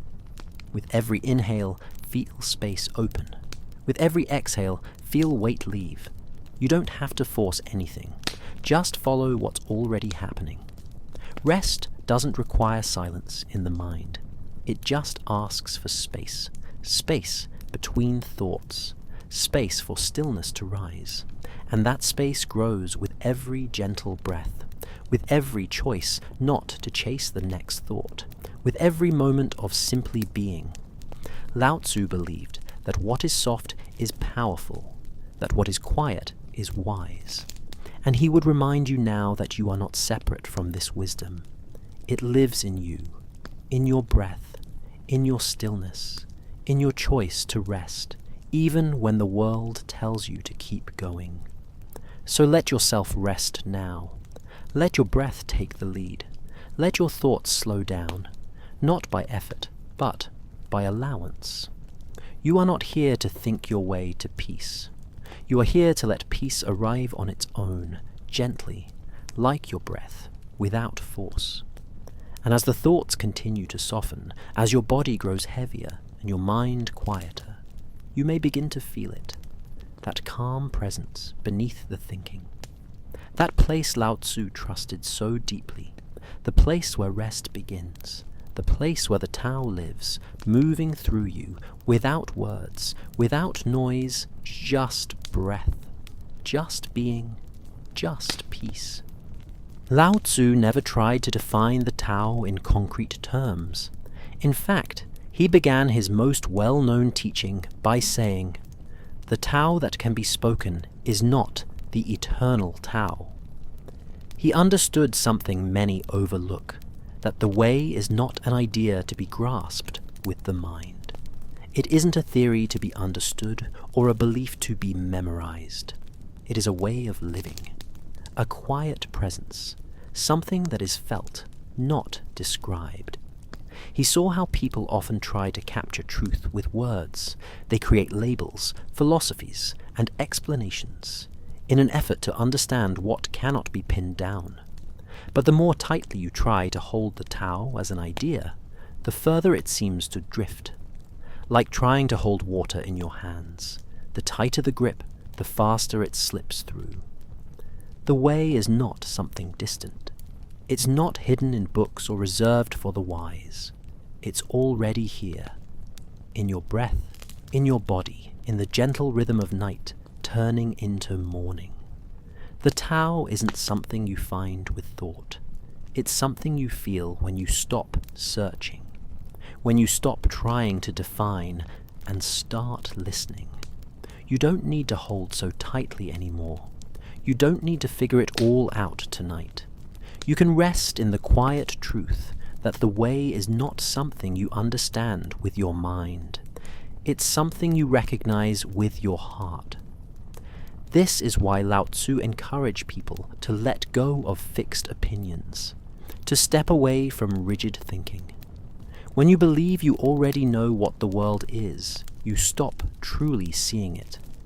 But when you let go of that certainty, space opens up. And in that space, the way begins to reveal itself, not through answers, but through simplicity. There's a kind of peace that comes from not needing to name everything, not needing to explain every part of your life. When you stop holding ideas like shields, you begin to experience life directly, without the filter of judgment, without the noise of analysis, just life as it is. Lao Tzu trusted that if you live gently, quietly, and honestly, the way will move through you, without needing your effort and without needing your understanding. You become part of it, not because you've studied it, but because you've stopped resisting it. The Tao isn't a goal. It isn't a destination you reach after enough thinking. It's the path itself. It's the breath you just took, the space between one thought and the next. It's the feeling of stillness when you stop trying to be anything at all. Let the noise of the world fade for a while. You don't need to seek anything more. You're not missing something. You're simply here, and that is enough. The way is already with you. So many people think rest comes after understanding, that peace arrives once everything is figured out. But Lao Tzu would gently disagree. He would say that peace comes first, that rest appears when you stop needing to explain, that clarity follows quiet, not the other way around. The way moves through everything. It moves through the wind and water, the sky and soil. It moves through your body as breath, as pulse, as warmth. It doesn't ask to be defined. It doesn't need a name. It only asks to be allowed. And allowing it means letting go of the mind's tight grip, letting go of the pressure to organize, to solve, to find meaning in every detail. Meaning will come, softly, when you stop forcing it. Even now, as you lie here, listening, breathing, resting, this is the way. It is not found in a special moment. It is not waiting for you on the other side of success. It's already present, not as an idea, but as a movement, a rhythm, a quiet unfolding. Lao Tzu lived simply because he trusted the Tao to guide life more wisely than his thoughts ever could. He did not teach systems or doctrines. He taught presence. He pointed toward silence, toward trust, toward the kind of rest that grows when you stop trying so hard to get everything right. You don't need to earn this peace. You don't need to understand Lao Tzu completely to feel the way. You just need to rest where you are, to soften into the moment, to stop chasing the idea of peace and allow peace to come on its own. When the mind lets go of trying to name or own the way, it becomes still. And in that stillness, a deeper kind of knowing rises, one that doesn't speak in words, one that simply feels true. And from that place, sleep comes more easily, because the struggle is gone, the questions are quiet, the body is ready. The way is not an idea, it is a presence. It is the breath you didn't notice, the silence between your thoughts, the calm that appears when you stop looking for it. It's not something you reach, it's something you remember. Let yourself remember now. Let your body grow heavier, your mind softer. Let each breath carry you further from thinking and closer to rest. Nothing more is needed tonight. The way is here, and it's gentle, and it holds you. Lao Tzu didn't reject learning. He didn't turn away from wisdom or knowledge. But he saw what happens when learning becomes a burden, when people fill their minds with more and more information but feel no closer to peace. He watched as people confused, knowing with understanding, and understanding with control. And so, with his usual softness, he offered a gentle suggestion. Abandon learning. Not because learning is harmful, but because it's easy to forget when to stop. Easy to believe that one more idea, one more answer, one more book will bring peace. But Lao Tzu saw that true rest often begins when we stop trying to absorb more and start allowing ourselves to let go. The deepest truths, he believed, are not taught, they are remembered. And they return to us not through study, but through silence. Let the noise of the world fade for a while. Let go of the need to gather more tonight. You already carry enough. Your thoughts don't need to keep reaching. You're allowed to feel full just as you are. He once said, "Abandon learning, and there will be no sorrow." These words are not about turning away from growth. They are about stepping away from the pressure to always be improving, always becoming. When we chase wisdom with the same urgency we chase success, it becomes just another weight. Something else to carry. Something else that keeps us from resting. True wisdom, Lao Tzu believed, is found in living simply, in observing, in letting life reveal itself. The tree doesn't read to know how to grow. The stream doesn't study its course. They move by being, by feeling, by responding naturally. He saw that people can return to this kind of knowing too, not by learning more, but by learning less. This doesn't mean we stop listening. It means we listen differently. We begin to trust the quiet part of ourselves, the part that doesn't speak in words, but knows when to rest, when to stop, when to breathe. You don't need to hold so tightly anymore. You don't need to chase clarity through more thought. Let your mind loosen. Let the questions soften. Even if you don't know all the answers, you can still rest. Learning, when carried too far, can become a way of avoiding the present. The mind stays busy, always turning over ideas, always rehearsing possibilities. But the body knows when it's time to stop, when it's time to close the book, to put down the thinking, to come home to yourself. That moment, when you choose stillness over striving, is where the Tao becomes most clear.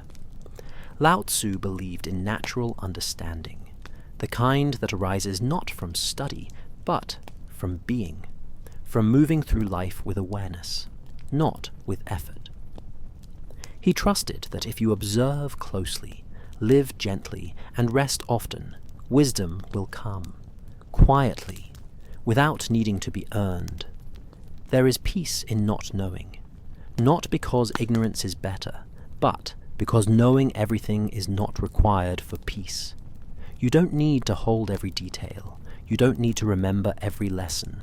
What truly matters will remain. It will come back when you need it. Until then, you can let go. Even now, as you lie here, you may feel your mind reaching for something more, some final thought, some last bit of insight. Let it go. Let yourself stop collecting, stop analyzing. Let your breath be enough. Let your body be enough.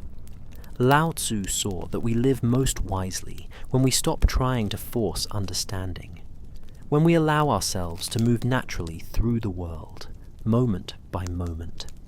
That's when we begin to feel what really matters. Not as an idea, but as a presence. When you abandon learning, you make space. Space for calm, for clarity, for rest. You don't stop growing. You stop forcing growth. You stop pushing. And in that soft pause, you begin to feel whole again. There is a time to learn, and there is a time to let everything be. Tonight is that time. Let yourself drift without needing to learn anything new. Let your mind return to its simplest state, not because it is empty, but because it is peaceful. The Tao doesn't ask you to be informed. It asks you to be present. And when you are, even without knowing, you are already in harmony with life. So rest now. Let go of the need to become wiser. Let go of the urge to solve or define.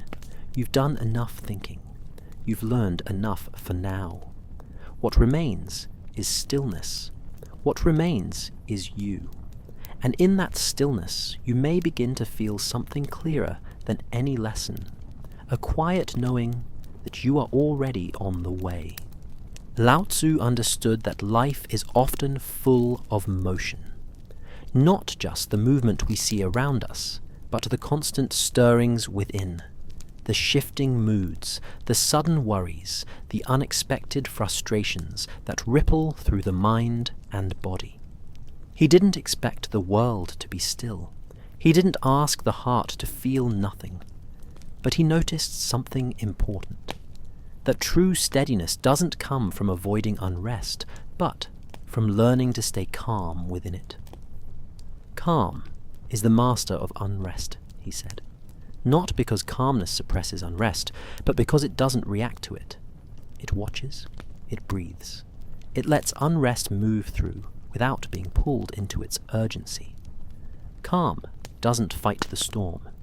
It sits quietly until the storm loses its need to shout. This kind of calm doesn't come from pretending everything is fine. It doesn't come from controlling every emotion or silencing every thought. It comes from a deeper place. One that trusts you don't have to fix or chase every experience. That you can feel uneasy and still be steady. That you can hold space for unrest without letting it decide who you are. Let the noise of the world fade for a while. You don't have to follow every feeling. You don't need to solve every thought. Let them pass by like a breeze through an open window. They'll go on their own if you let them. Lao Tzu didn't see calm as something you achieve through effort. He saw it as something you return to, like the surface of a lake. Once the wind has passed, the stillness is always there, underneath. Even if the waves rise, even if the water churns for a while, the calm remains. You don't create it, you uncover it. When unrest appears, the mind wants to react. It wants to argue, to predict, to protect. That's natural. But Lao Tzu reminded us that calm doesn't need to argue. It listens. It stays open. It doesn't add more motion to what's already moving. And from that quiet place, peace begins to grow again. You don't need to hold so tightly anymore. Let your thoughts come without chasing them. Let your body rest, even if your mind still stirs. Calm isn't the absence of movement. It's the presence of patience. Lao Tzu believed that the strongest things in life are not the hardest. They are the gentlest. Water wears down stone not through force, but through persistence. In the same way, calmness changes how we move through life, not by resisting what's difficult, but by softening around it. This is why rest begins with calm, not with the removal of all discomfort, but with the choice to meet it gently, to breathe through it, to recognize that unrest is temporary, that it may knock on the door, but it doesn't need to stay. Even now, if the mind feels busy, or the heart a little unsettled, that's all right. You don't have to push those feelings away. You don't have to get caught up in their stories. Just notice them. Let them sit beside you without needing your attention. The more you allow them without resistance, the more they begin to quiet. Calm doesn't mean you're never disturbed. It means that when you are, you have a place inside that doesn't shake so easily. Lao Tzu would say that this place is your root, and the deeper you rest into it, the more life can move around you without pulling you off balance. The world will keep moving. Thoughts will rise and fall. But calm is what helps you return to yourself, no matter what's happening. It's the pause between thoughts, the breath that reminds you that everything doesn't need your reaction, the space inside you that stays steady, even when the outside world feels uncertain. Let that space grow now. Let your shoulders drop. Let your breath slow. You don't have to protect yourself from every passing feeling. You can let them come and go, knowing they do not define you. You are the calm that remains when they've passed. Lao Tzu would not have told you to be calm in every moment. He would have simply pointed to the place where calm lives, not in the future, not in the answers, but here, in this breath, in this stillness, in this simple choice to rest. Calm is not a performance. It is not a sign of perfection. It is a way of being that says, I can feel this and still be at peace. It doesn't remove unrest. It gently holds it until it softens. So let yourself be quiet now. Let the calm that lives beneath the surface come forward. Not by force, not by trying, just by being here, doing nothing, allowing everything. And as the thoughts grow softer and the body grows heavier, know this: the calm is already yours. It doesn't need to be earned. It doesn't need to be understood. It only needs to be remembered. The more you return to it, the more you feel its strength. Not loud, not sharp, but steady, reliable, deep. The kind of strength that doesn't resist unrest, but quietly transforms it. Let it transform you now. Let the day fall away. Let the breath guide you inward. The calm is waiting, and it has all the time in the world. Lao Tzu often spoke of the valley. He noticed how it rests low and open, quiet and unassuming. It does not compete with the mountains, nor does it try to rise above anything. It simply receives. It allows. It holds. And in this gentle posture, he saw a deep kind of strength, the kind that doesn't need to resist or assert itself. He invited people to live like the valley, to become low in spirit, soft in presence, and wide enough to welcome whatever comes. The valley doesn't force the river to pass through it. It doesn't chase the rain, but everything flows to it naturally, because it doesn't resist. It has no sharp edges. It doesn't demand attention, and yet it nourishes everything. Lao Tzu saw that when we lower ourselves, not in defeat, but in humility, we too begin to receive life more easily, not because we've claimed it, but because we've stopped pushing it away. Being like the valley means being spacious inside, letting others be who they are, letting experiences arrive without tightening around them. When you're like the valley, you don't need to defend yourself at every turn. You don't have to fill silence or explain your worth. You rest in openness, and that openness brings peace. Let the noise of the world fade for a while. Let yourself soften. Let the sharp edges inside you ease a little. You don't need to rise right now. You can simply settle, like water finding its way into a quiet place. Lao Tzu didn't admire those who were full of pride or always trying to be above others.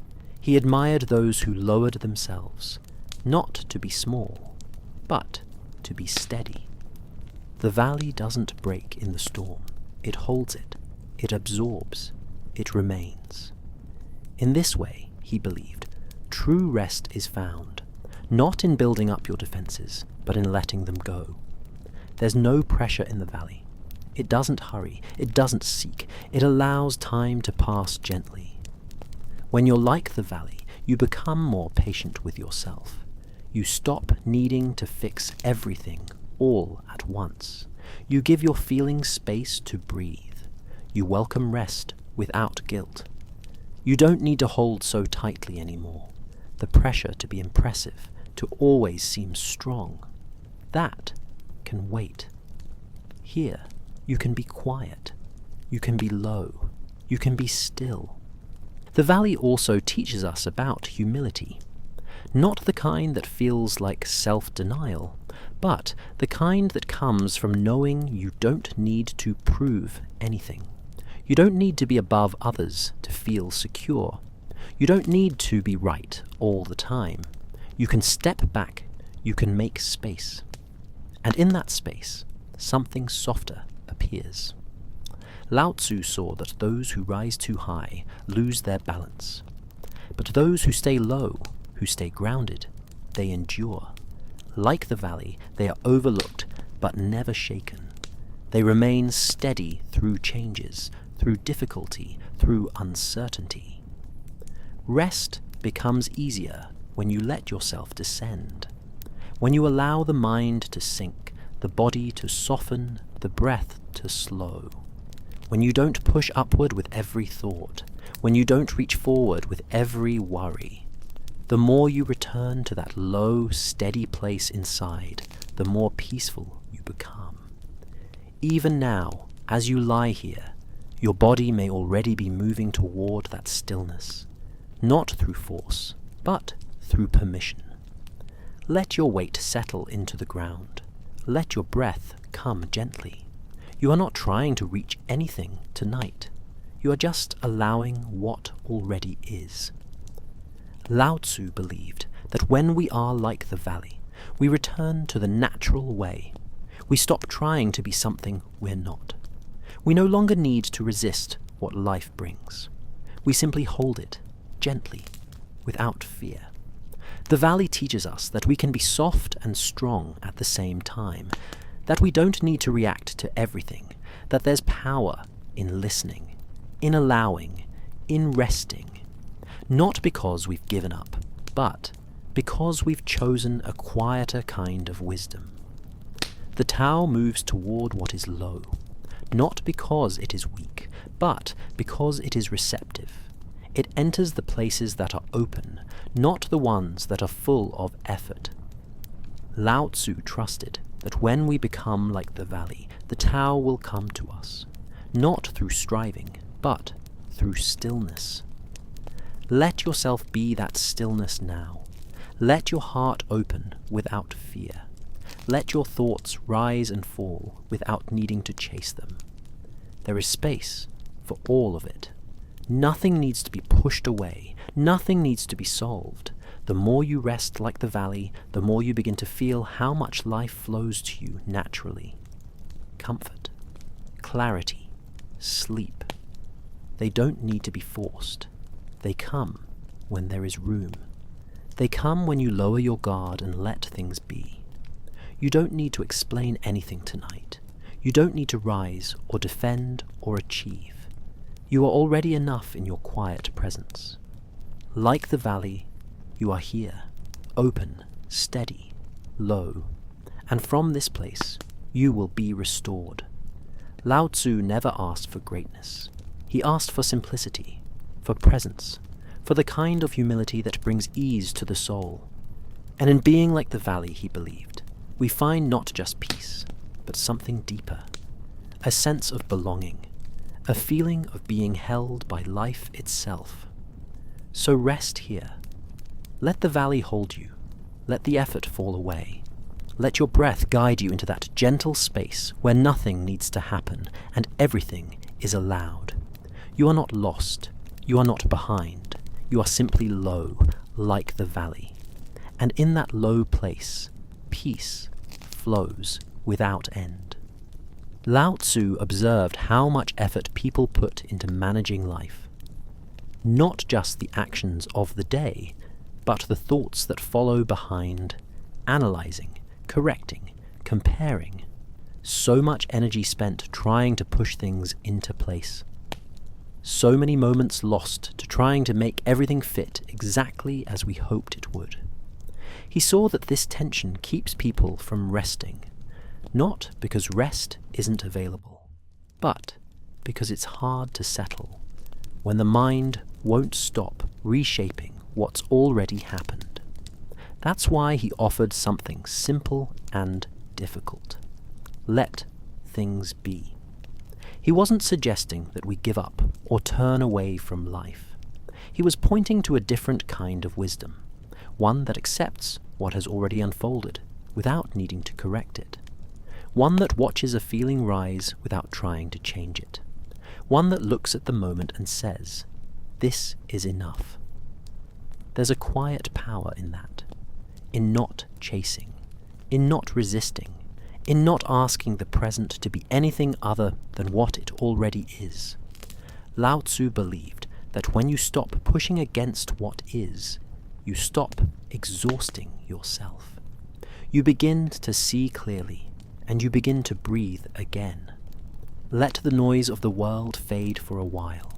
Let the day settle where it is, without revisiting every word. You don't have to fix the story of today. You don't need to carry it into your rest.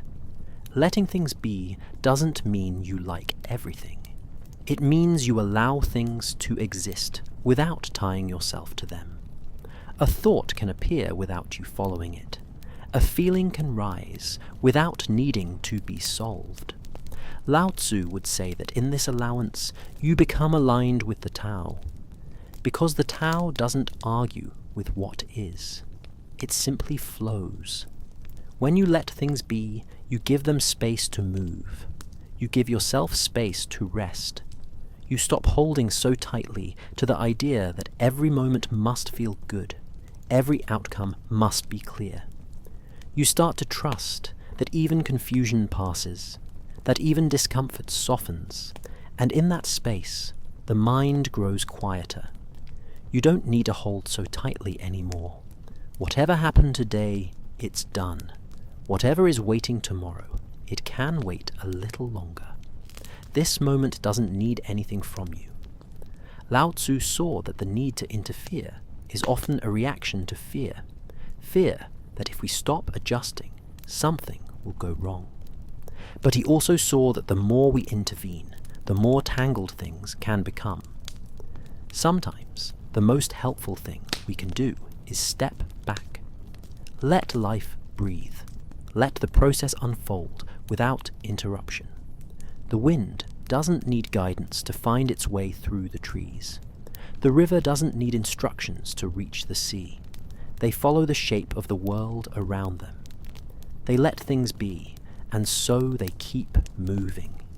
You too can move this way. Even now, by lying still, by not reaching, by simply breathing, you are already in rhythm with something deeper. You don't have to make it happen. You only have to stop standing in the way. There is a kind of peace that comes when you stop trying to carry every moment on your back, when you stop thinking that you are responsible for how everything turns out. Letting things be is a quiet surrender, not of hope, but of pressure. It's an invitation to trust that life knows how to continue, even when you rest. Lao Tzu didn't offer promises. He offered practices, small shifts in how we approach the world, letting go of tension, letting go of control, letting go of the need to understand everything before we allow ourselves to relax. He taught that when we stop interfering, the Tao begins to guide us, gently, silently, in its own time. Even if thoughts are still moving through your mind, let them pass. You don't have to grab them. You don't have to organize them. They'll leave on their own. Thoughts don't need your permission to come and go. Let them go. Letting things be also means letting yourself be. Not asking yourself to be calmer than you are, or more resolved than you feel. You don't have to meet some perfect version of peace to be worthy of rest. You can rest as you are, tired, uncertain, still carrying questions. That's okay. The Tao doesn't ask for perfection. It doesn't require clarity. It welcomes the full experience of life, even the parts that feel heavy or unfinished. When you let go of shaping every moment, the heaviness begins to lift. Not all at once, but gently, like a knot slowly loosening. And with each breath, you feel a little more open, a little more grounded. The muscles let go. The jaw unclenches, the thoughts slow down, not because they've been solved, but because they no longer need your attention. Let yourself be held by this moment. No adjustments, no effort, just you, breathing, letting life be as it is. Lao Tzu believed that rest wasn't something we reach. It's something we return to, once we stop resisting what's already here. When we stop controlling the present, we find that it's already more peaceful than we thought. So breathe slowly now. Let this moment remain untouched. Let everything be. Let your body rest, your thoughts drift, and your spirit soften. You don't have to do anything more. You've already arrived. Lao Tzu understood that life pulls us in many directions. Responsibilities, emotions, distractions, and thoughts all have a way of scattering our energy.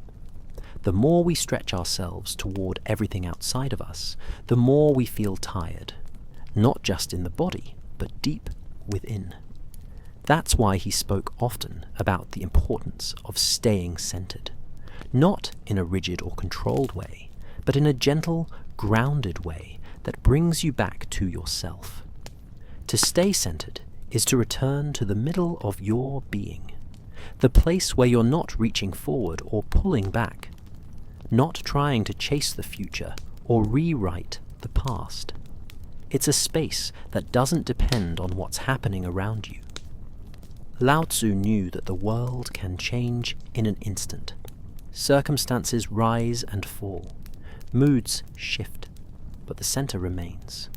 He saw that when we're uncentered, even small things feel overwhelming. We react quickly, we lose patience, we forget to breathe. But when we return to the center, we become still again. Our thoughts slow, our actions soften. We move from a place of calm rather than a place of urgency. Let the noise of the world fade for a while. You don't have to reach for anything right now. You can let everything settle and return to the quiet part of you that never left. Lao Tzu described the Tao as the center of all things. It's not flashy or loud. It's not found by running. It's found by being still. When you're centered, you're aligned with this deeper rhythm, the one that doesn't hurry, doesn't struggle, doesn't fear missing out. It simply is. He once wrote, "The heavy is the root of the light. The still is the master of unrest." To him, this was a reminder that our steadiness begins with where we place ourselves. If we stay at the center of our own experience, we're no longer pulled by every passing emotion. We become more like the wheel's hub. Everything may spin around us, but we don't spin with it. You don't need to hold so tightly anymore. Let your thoughts drift out to the edges. Let your body be heavy and still. Let your breath bring you back to the quiet core inside you. The center isn't a thought or a concept. It's a feeling of presence, a sensation of simply being here, in this moment, without needing to shape it. It's the calm that arises when you stop rushing, the quiet that returns when you stop searching, the rest that becomes possible when you stop trying to fix everything at once. Lao Tzu believed that much of our distress comes from living too far from the center. We get caught in reactions, in endless plans, in other people's expectations. We stretch ourselves until we feel thin and worn out. But when we come back to ourselves, even for a little while, the pressure eases. We remember what it feels like to move slowly, to breathe deeply, to be okay with not knowing. Even now, as your body settles and your breath grows softer, you may begin to feel it, that quiet return to center. It doesn't need words. It doesn't ask for perfection. It simply welcomes you back. Staying centered doesn't mean you avoid life. It means you meet life from a place of balance. You're not thrown off by every wave. You let things come and go without losing yourself in them. Lao Tzu trusted this way of being. He saw it not as weakness, but as wisdom. The centered person doesn't need to chase peace. They carry it with them. Let your attention rest in your breath for now. Let each inhale bring you back to yourself. Let each exhale remind you there's nothing to hold, nothing to control. Just this moment, just this ease. You're not separate from the Tao. You don't have to become anything else to be centered. You're already close, already capable of stillness, already allowed to rest. Sometimes the center gets clouded by thoughts or emotion. That's okay. The center isn't lost, it's just quiet, waiting. When you stop reacting, when you stop trying to be everywhere at once, it returns, like something that was always there, just beneath the surface. Staying centered is not a one-time achievement. It's a gentle return, again and again, with each breath, with each choice to soften instead of tighten. With each moment you say, "This is enough for now." Lao Tzu didn't describe the center as a rule to follow. He described it as a home, a resting place within you that never moves, even when everything else does. And when you rest there, truly rest, you find that you don't need to carry so much. You don't need to reach so far. You can simply be. So let yourself return now. Let the thoughts move outward while you remain still inside. Let the feelings pass without trying to hold them. Let your mind drift without needing to follow. You are not the motion around you. You are the quiet at the center. Rest here. Let this be enough. Let the center hold you. The world can wait. Everything else can unfold in its own time. For now, you are still. You are safe. You are home. Lao Tzu often spoke of the self, not as something to be polished or protected, but as something to loosen, something to set down. He saw that much of our inner restlessness comes from holding too tightly to who we think we are. We build identities out of our roles, our accomplishments, our failures, and our fears. We collect names, titles, stories, and slowly, without realizing it, we begin to carry them everywhere, even into our sleep. But Lao Tzu encouraged something different. He invited people to lose the self, not in a dramatic way, not through denial or rejection, but through softening, through releasing the need to constantly define, to constantly compare, to constantly stand apart. When we lose the self, we don't disappear. We return. We stop being divided from the world around us. We stop standing on the edge of life, trying to control it. We become part of it again. Let the noise of the world fade for a while. You don't have to protect your image right now. You don't have to explain who you are or why you matter. You're allowed to just be here, breathing, resting, without any identity to maintain. To Lao Tzu, the self was a shape we hold onto when we're afraid of dissolving. We think if we let go, we'll be lost. But he saw that what we lose is the burden, not the being. We don't become nothing. We become free. Free from the pressure to be interesting, successful, admired, or right. Free from the need to constantly check how we're being seen. This freedom doesn't come through effort. It comes through stillness, through quiet, through the decision to stop adding and start allowing. It begins when we no longer ask ourselves how we are doing, and instead ask nothing at all. When you lose the self, even briefly, the body begins to relax. The mind stops spinning. You stop reaching. There's no more stage to stand on, no more audience to impress.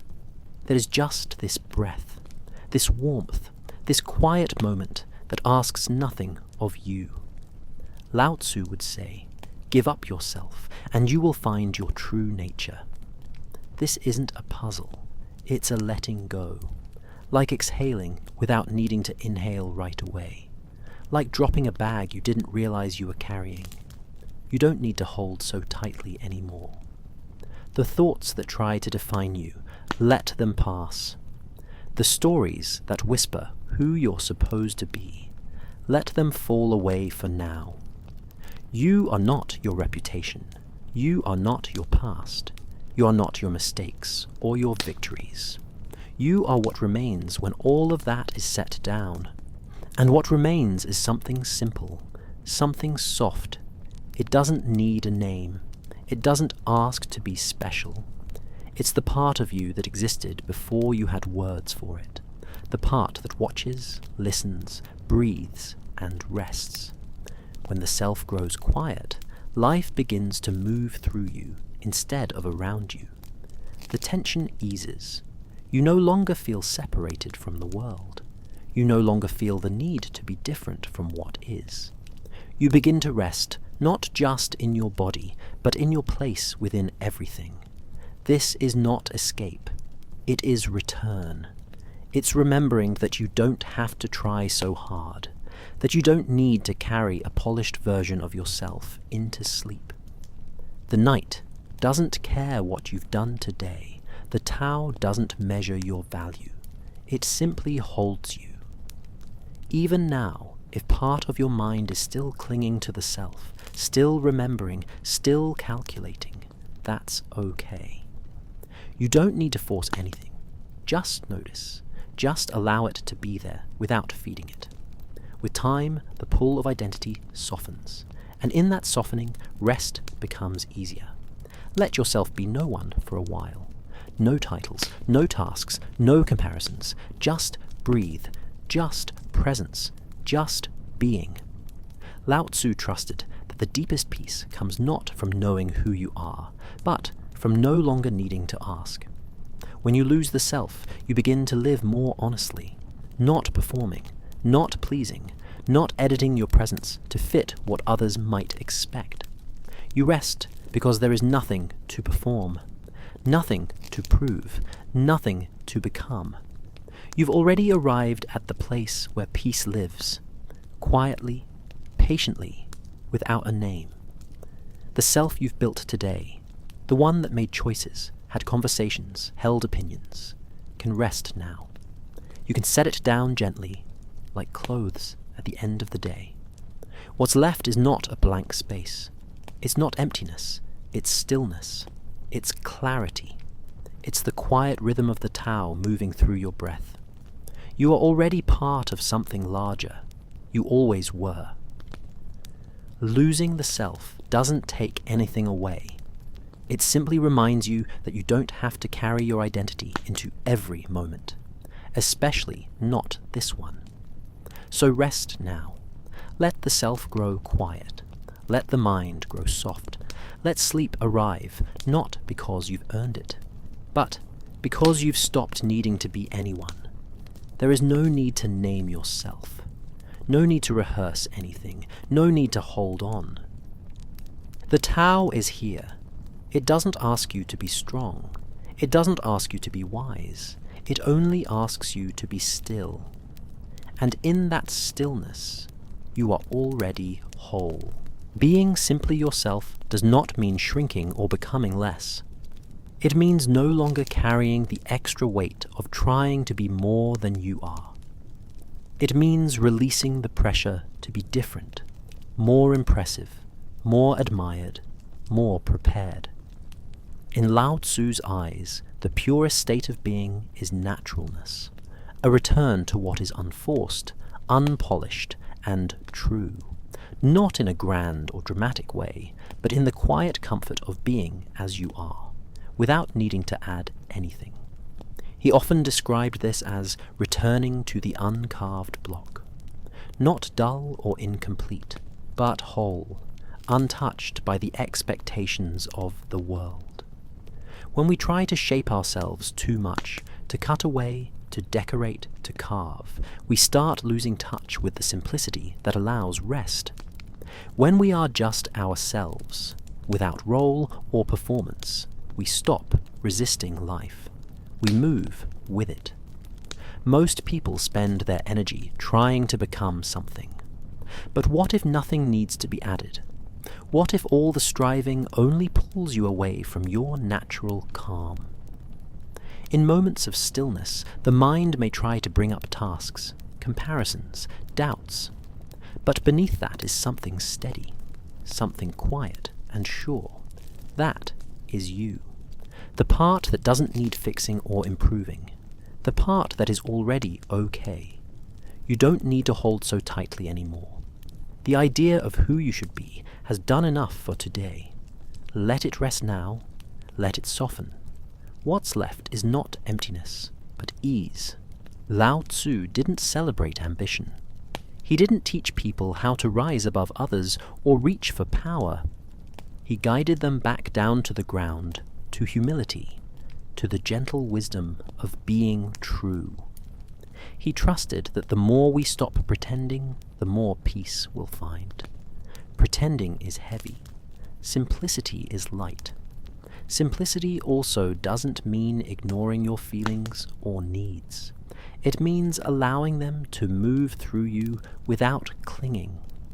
When you are simply yourself, you don't need to hide your tiredness, your hopes, or your sadness. You can be soft without being weak. You can rest without guilt. There is nothing you have to prove. There is no one you need to impress. Lao Tzu would say, when you are content to be simply yourself and don't compare or compete, everyone will respect you. But the deeper point was never about gaining respect. It was about the freedom that comes from no longer needing it. Let the noise of the world fade for a while. The ideas others have about who you are, the expectations you carry, the pressure to perform, it can all wait. You don't need to adjust yourself right now. You don't need to measure your value or plan your next step. You are enough as you are. This moment doesn't require anything else. Being simply yourself means saying yes to what's already here, to this breath, to this body, to this night. It means seeing rest not as a reward, but as a way of living, a way of honoring the truth that your value isn't in what you do, it's in your being. There is a kind of stillness that comes when you're no longer split inside, when you're not trying to be somewhere else or someone else, when you're just here as yourself, without editing. That stillness is the doorway to peace. Lao Tzu taught that those who follow the way don't force or push. They don't strive to be extraordinary. They simply move with what is. They listen. They wait. They let their presence be enough. When you stop trying to be more, you make space to actually feel what is already here. You hear more. You breathe easier. This doesn't mean you never grow. It means growth happens from a place of wholeness, not lack. From trust, not tension. From rest, not racing. Let yourself settle now. Let the part of you that tries to manage everything take a break. You don't have to shape the moment. You don't have to fill it. It's okay to just be, to breathe and feel safe, even without accomplishment or explanation. When you are simply yourself, the mind has less to hold. It begins to quiet. The body begins to release. Your energy returns to you, not because you tried harder, but because you stopped trying. This is what Lao Tzu saw so clearly. Effort drains, but ease restores. Pretending tires the soul, but truth relaxes it. And the most restful truth of all is that you don't have to become anything tonight. You are already something whole. so let it be. Let yourself be seen by no one, judged by no one. Let this moment ask nothing of you except honesty. You are already living. You are already part of the way. There is nowhere else to get to.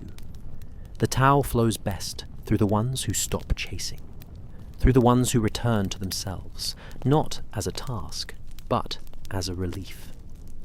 Now is the time to loosen, to be without improvement, to rest in your own skin, untouched by effort. Sleep will come, peace will come, because they were never far away.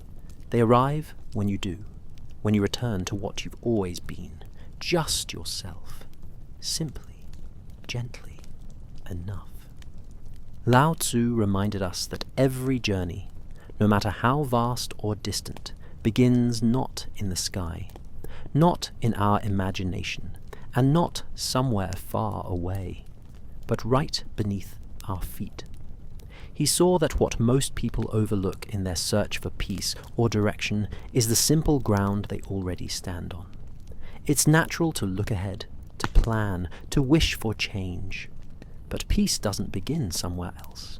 It begins exactly where you are, with what's here. Many people carry the burden of later. Later, I'll feel better. Later, I'll rest. Later, I'll be ready. But later doesn't exist. The ground beneath you now is all you ever truly stand on, and it's enough. There's no need to wait for a perfect version of your life to start relaxing into it. Lao Tzu's wisdom always came from observing nature. He noticed that no tree begins by reaching upward. It begins by grounding downward. Its roots don't chase the wind. They find strength in the soil, in what is stable and present. The tree accepts where it is and grows from there, not from a fantasy. The same is true for us. When we're tired, the mind wants to escape the moment, to skip past the discomfort. But rest doesn't come from running. It comes from returning to the ground under your body, to the breath in your chest, to the simplicity of now. You don't need to solve everything before you rest. You don't need to know what comes next. What matters is this small beginning, right here, just the quiet awareness of where you are, the texture of the moment, the feeling of being held by the earth without resistance. Let the noise of the world fade for a while. Let your thoughts wander, without needing to follow them. Come back to this place. Your body knows how. It's been here the whole time. To begin beneath your feet means to trust that something steady is already supporting you. You don't need to invent it. You don't need to earn it. Lao Tzu would say that the way is always beneath you, flowing through what is simple and close. When you look too far ahead, you miss the path. But when you soften your gaze and feel what's right here, you find you've already started. This kind of beginning asks nothing complicated of you. It asks for no performance, no plan, just attention, just a willingness to be present with yourself as you are. And that presence grows over time, not by effort, but by returning, again and again, without judgment. It's okay if you've strayed from yourself. It's okay if you've been lost in worry or noise. That doesn't disqualify you. The ground is still beneath you, waiting quietly, offering a place to stand. You don't need to hold so tightly anymore. Let your shoulders drop a little. Let your breath move without control. The more you release, the more clearly you can feel your foundation. We often think that rest must be earned through exhaustion, or that stillness must be justified. But Lao Tzu taught that stillness is the origin of all things, that the beginning is not something dramatic. It's soft, humble, quiet, like stepping gently into your own presence. Each time you stop reaching and come back to where you are, you've already begun. Not because something new started, but because you remembered. Rest isn't a finish line. It's a homecoming. The world may try to rush you, to convince you that peace lives in your next accomplishment or answer. But that's not how the way works. The way meets you where you are. It always has. It doesn't shout, and it doesn't force. It just waits, calmly, faithfully, beneath your feet. And so this moment, simple as it is, carries the fullness of life. Nothing has to change for it to hold meaning. Nothing has to be fixed before it becomes sacred. Just notice where you are, the way your body rests, the way your breath rises and falls, the way the ground holds you without asking for anything.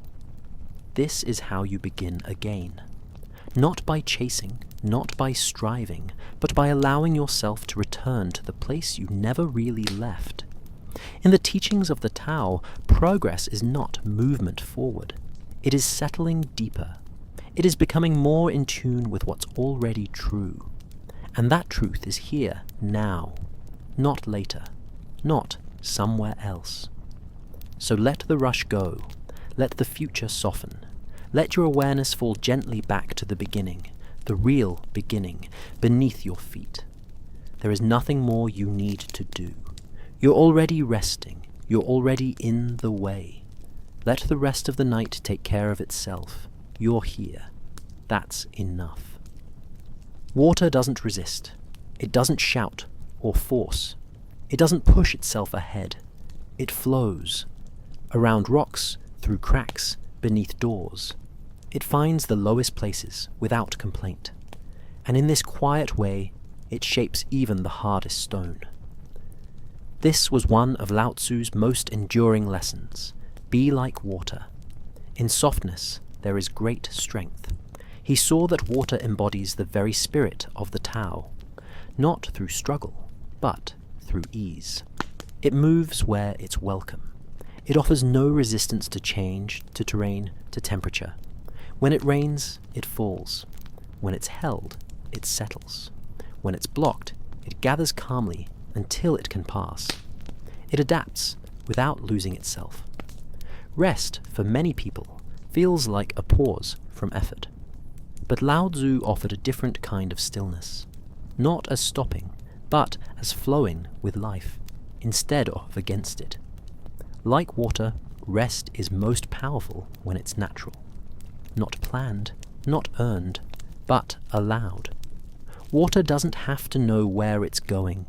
It doesn't chart a course or question its speed. It simply follows the shape of the world. This is not weakness. It is wisdom. It trusts the landscape. It trusts time. When you're tired, there's often a feeling that you should still be doing more, that you haven't finished, that you must push a little harder before you're allowed to let go. But that's the way of stone, not water. Water doesn't push. It waits. It responds. It flows through the space that is already open.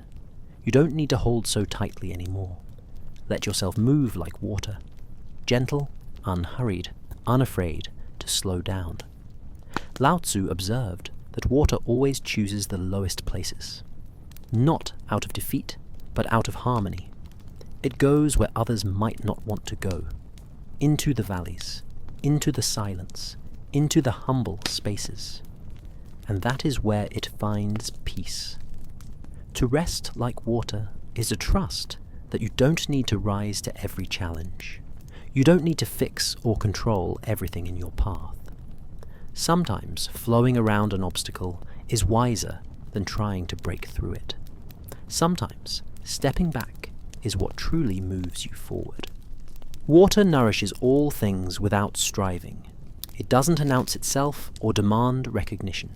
It doesn't worry about appearing strong or useful, and yet, without it, nothing can live. This is the power of quiet persistence, of staying soft even when the world seems hard. Lao Tzu taught that the highest good is like water. It benefits all and contends with none. It remains content in the low places that others avoid. This is why it is so close to the way. In your own life, there may be moments when you feel stuck or pulled in many directions. The instinct might be to tense up, to resist. But water reminds us that tension isn't always the answer. Sometimes it's the gentle path that gets us where we need to go. Let the noise of the world fade for a while. Let your thoughts drift like a slow-moving stream. You don't need to hold every idea. You don't need to follow every worry. Just flow, quietly, without pressure. Water moves in curves, not in straight lines. It follows what's natural. And it teaches us to do the same. You don't have to force a shape that doesn't fit you. You don't have to climb constantly, always reaching. Like a stream, you can find rest in the gentle descent, in letting gravity do the work. Even when water appears still, it holds depth. Beneath the surface, there is motion, memory, and life. Stillness doesn't mean nothing is happening. It means something is happening in a slower, deeper way. When we allow ourselves to rest, we're not abandoning life. We're aligning with it. We're listening instead of reacting. We're feeling instead of fighting. We're remembering that being soft is not being weak. It's being open, being real, being free. The Tao doesn't demand perfection. It doesn't expect us to be unshaken or always clear. It only invites us to return, to flow back into what's natural. And water shows us how. If you ever feel like you've lost your way, think of a river. It bends, it doubles back, it disappears underground and returns somewhere new. But it never doubts its course. It continues without needing to explain itself. There is peace in knowing that you don't have to rush, that slowing down doesn't mean you're falling behind. Lao Tzu knew that those who try to hurry life often miss it, but those who move like water find their way without needing to see the whole map. So tonight, let yourself soften. Let yourself move with less effort. Trust that the current of life knows where it's going. You don't need to paddle upstream anymore. Let the moment hold you. Let your breath come and go like waves arriving on shore. Each one is enough. Each one brings you closer to the quiet center of yourself. Rest comes not from trying to rest, but from releasing the need to do anything else. From floating. From being. From allowing life to flow through you instead of around you. And in this gentle surrender, something beautiful happens. You begin to feel not separate from the way, but part of it. Not an object in the water, but the water itself. There is nothing more to become. Just return to your nature, to what has always known how to move, how to settle, how to rest. You're not behind. You're not too late. You're exactly where you're meant to be. Breathe, be still, and let the water carry you. You're already flowing home. An open mind doesn't have to be wide or restless. It doesn't need to stretch itself in all directions, chasing after every possibility. To Lao Tzu, an open mind is something much quieter. It is the kind of mind that doesn't cling, that doesn't fill itself with noise, certainty, or pride. It waits. It listens. It allows things to come and go without gripping them too tightly. He saw that a full mind cannot take in anything new. When thoughts are rigid, when opinions are fixed, when the inner voice always needs to explain or defend, there's no room left to see clearly. But an open mind, like an open window, lets in the breeze. It doesn't resist what passes through. It receives without judgment and lets go without fear. Openness is not about knowing more, but needing less. It is not found in the constant search for answers.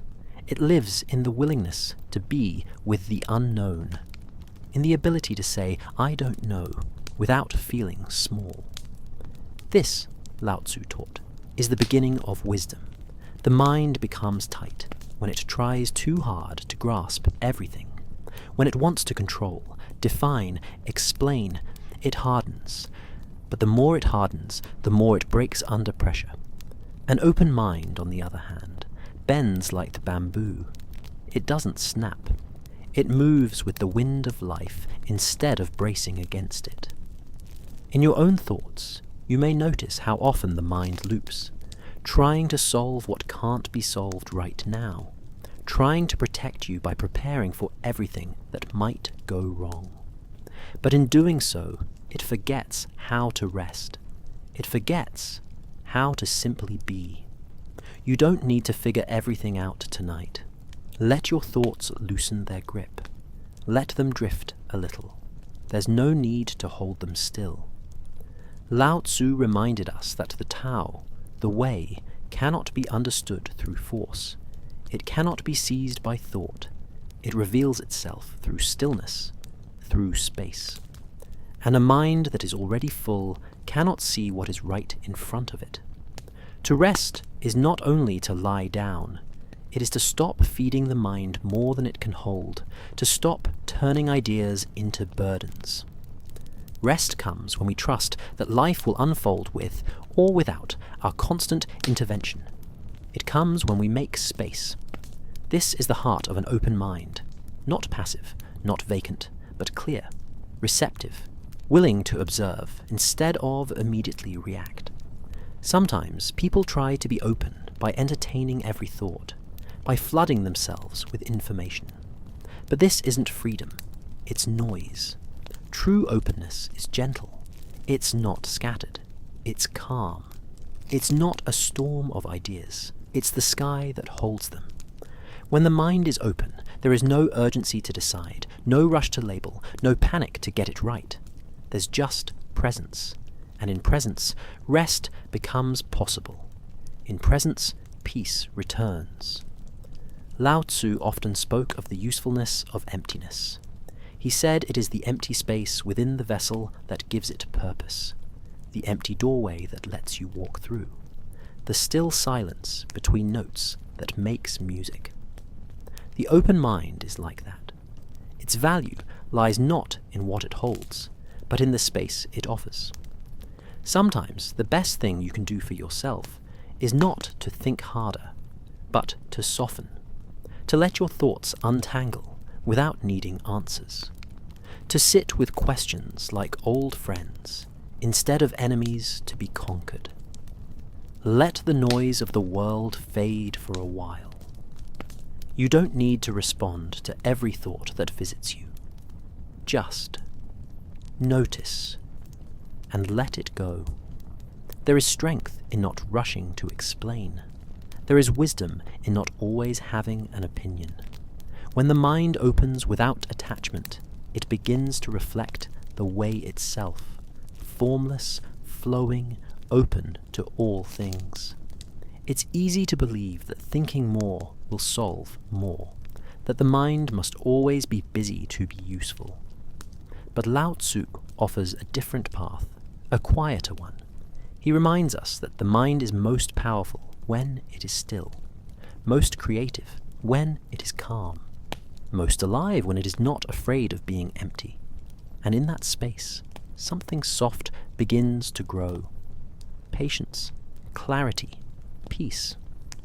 These are not things we force. They arise naturally when we stop crowding the moment.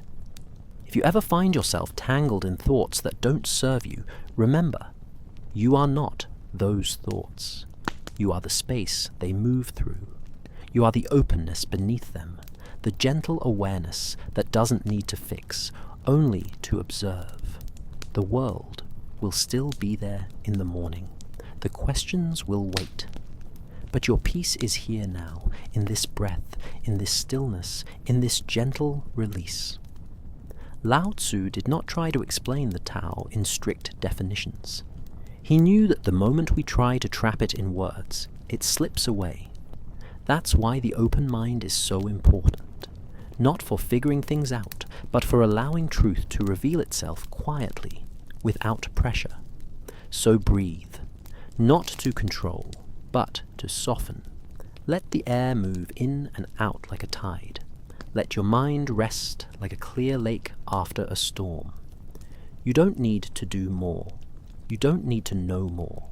You just need to be here, soft and open, like a door that welcomes the breeze, like a sky that holds the stars without clinging to any one of them.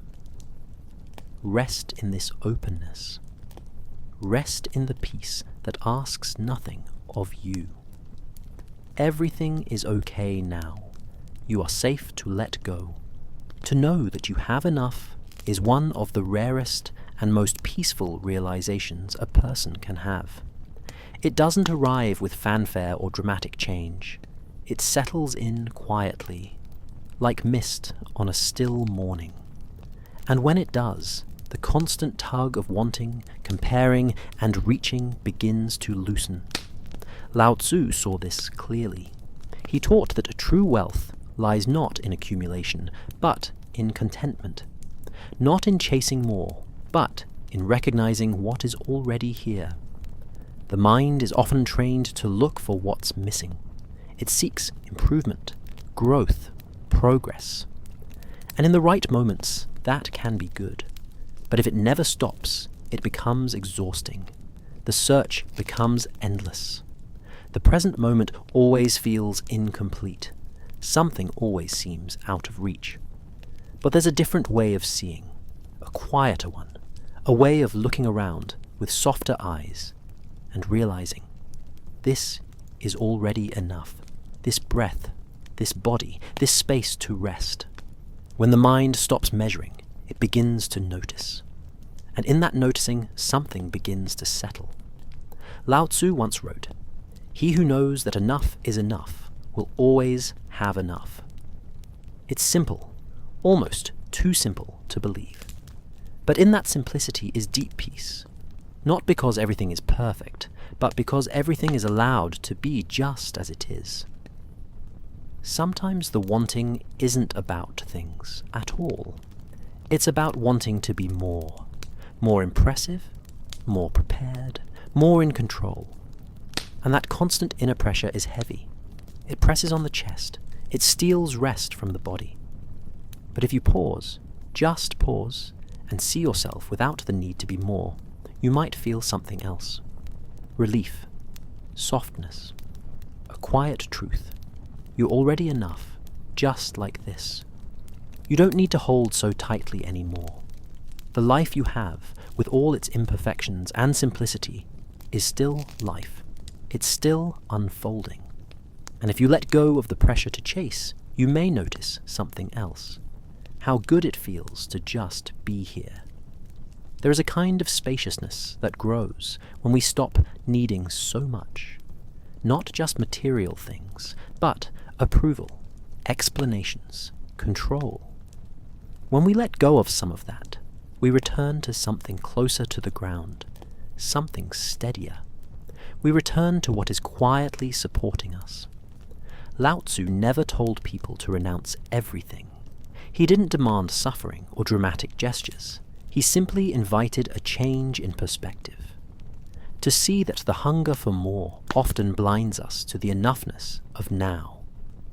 That peace doesn't come from what we gain, but from how lightly we can carry what we already have.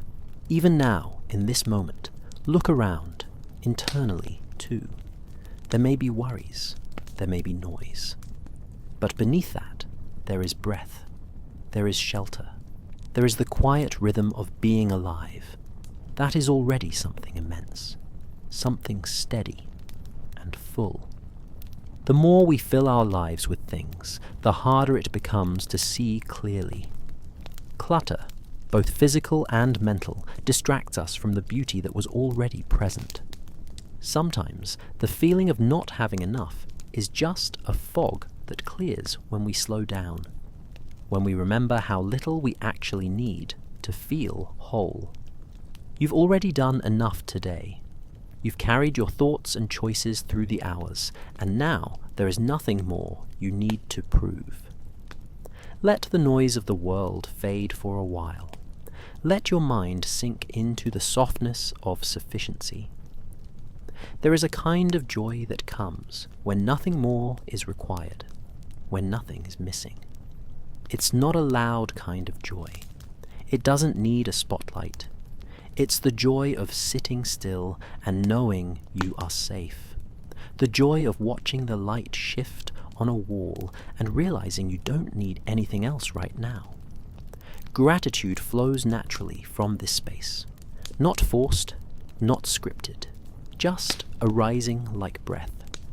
You notice the small comforts, a soft blanket, the quiet of evening, the warmth of your own hands.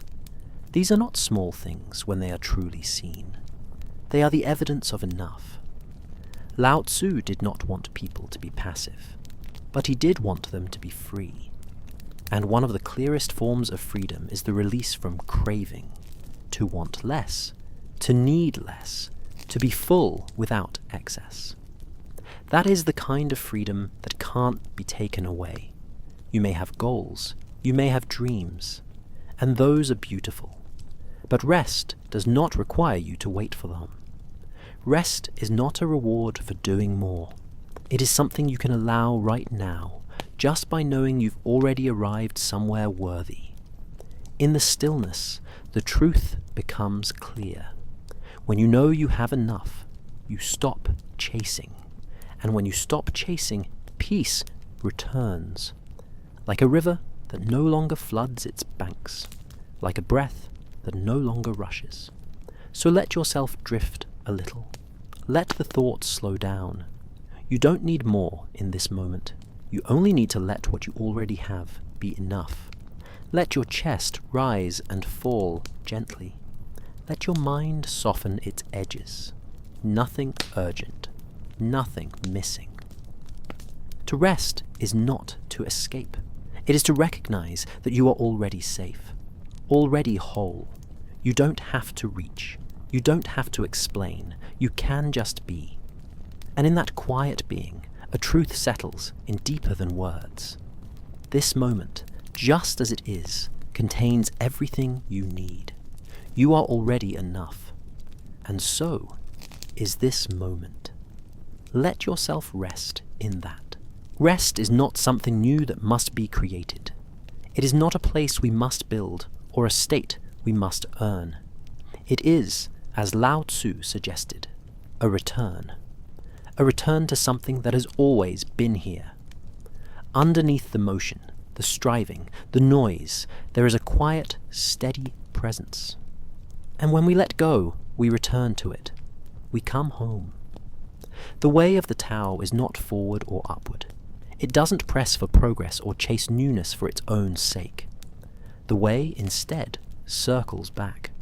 It loops, like the rhythm of breath, like the change of seasons, like the rising and falling of tides.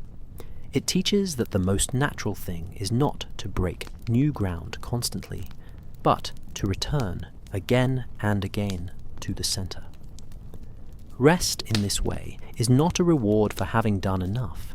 It is not a luxury to be purchased or justified.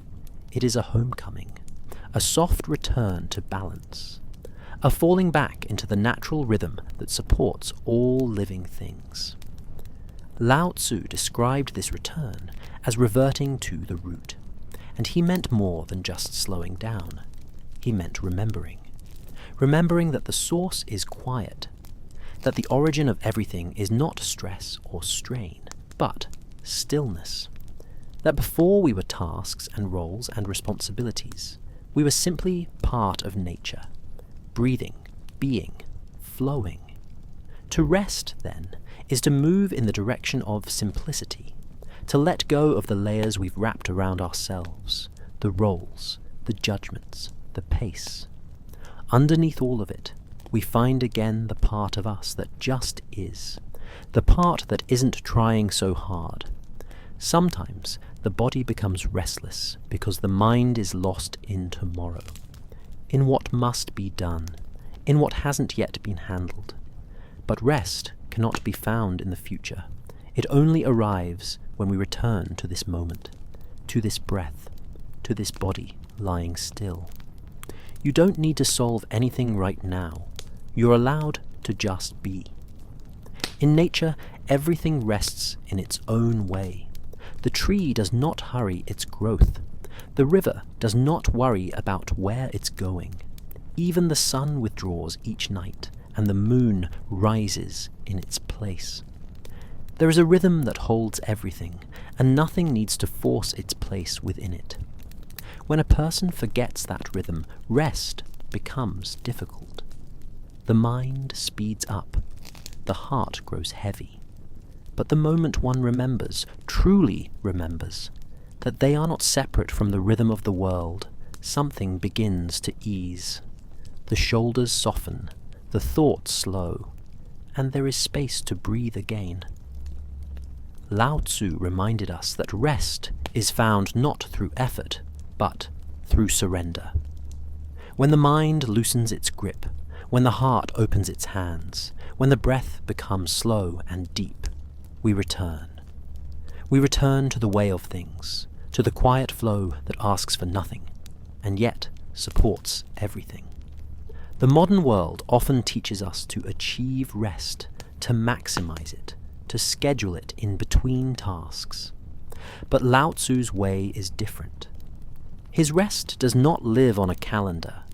It lives in the pauses between thoughts, in the warmth of a deep breath, in the simple recognition that we are already where we belong. Let the noise of the world fade for a while. Let the mind grow quiet enough to feel the ground again. That ground is always here. It does not rush. It does not demand. It simply supports. It waits for us to return. Returning is not a retreat. It is not a defeat or a failure. It is wisdom. To return is to understand that we do not need to constantly be outward, that the most restorative movement is sometimes inward. A circling back, a closing of the eyes, a settling into being. When Lao Tzu said, "To return is to be still, and to be still is to be at peace," he offered more than comfort. He offered a way. A path that leads back to what truly nourishes us. Not the surface stimulation, but the quiet fullness beneath it all. There is nothing to chase in this moment. There is nowhere you need to go. You've already arrived at something real, something still. You can allow yourself to feel that now, not as a task, but as a permission. You don't have to perform peace. You don't need to look relaxed or sound wise or seem composed.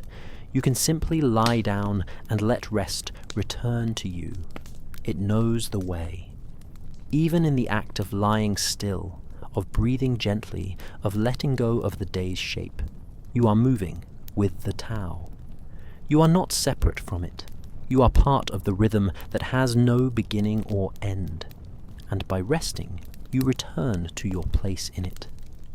When the mind grows quiet, it may feel like nothing is happening. But beneath the surface, something ancient is being remembered. A softness, a balance, a presence. This is the root Lao Tzu spoke of. Not an idea, not a lesson, but a way of being. So breathe gently. Let yourself be held. The world will go on turning. The river will go on flowing. But right now, you can let yourself drift. Not away from yourself, but back into yourself. Back into the deep stillness that was never far. You are not behind. You are not late. You are returning. And return is enough. Let that be your rest. Let that be your peace. Trust doesn't always arrive with noise or evidence. It doesn't need to declare itself loudly or be justified with long explanations.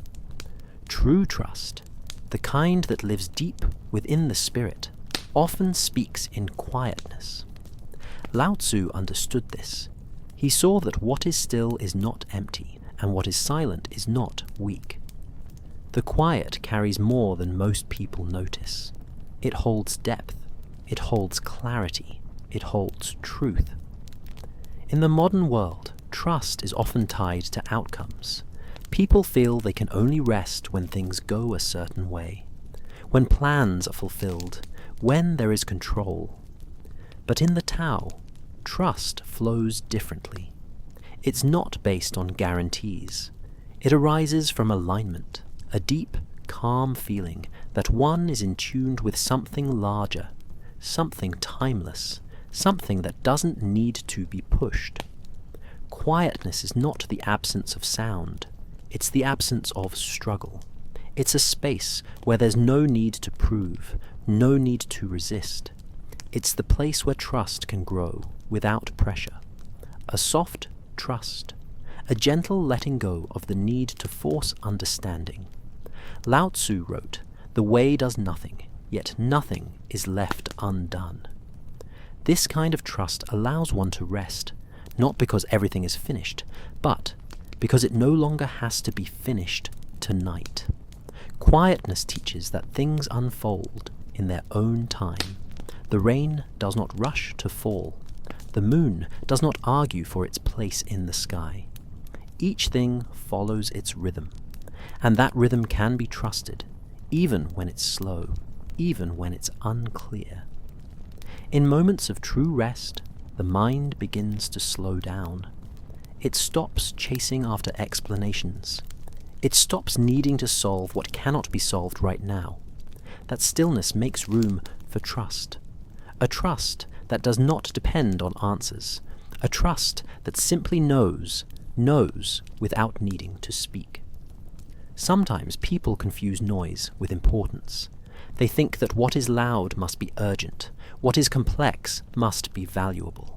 But Lao Tzu's wisdom invites a return to simplicity, to quiet spaces where the heart can breathe, where the soul is not jostled, where peace is not earned, but remembered.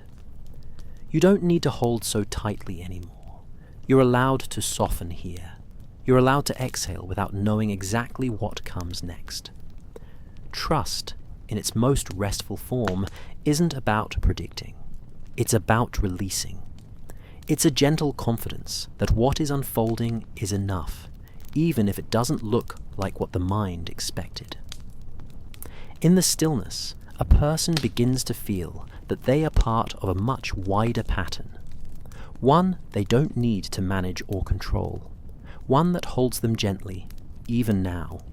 And that is where rest lives, in the exhale that no longer has to cling, in the moment when silence is not awkward, but welcome, when being still is not avoidance, but understanding.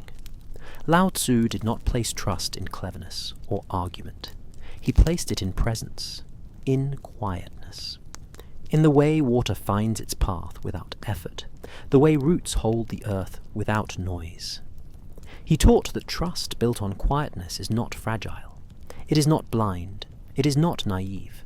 It is wise in a way the intellect can't fully grasp. It knows what the surface mind forgets. That being is more powerful than doing.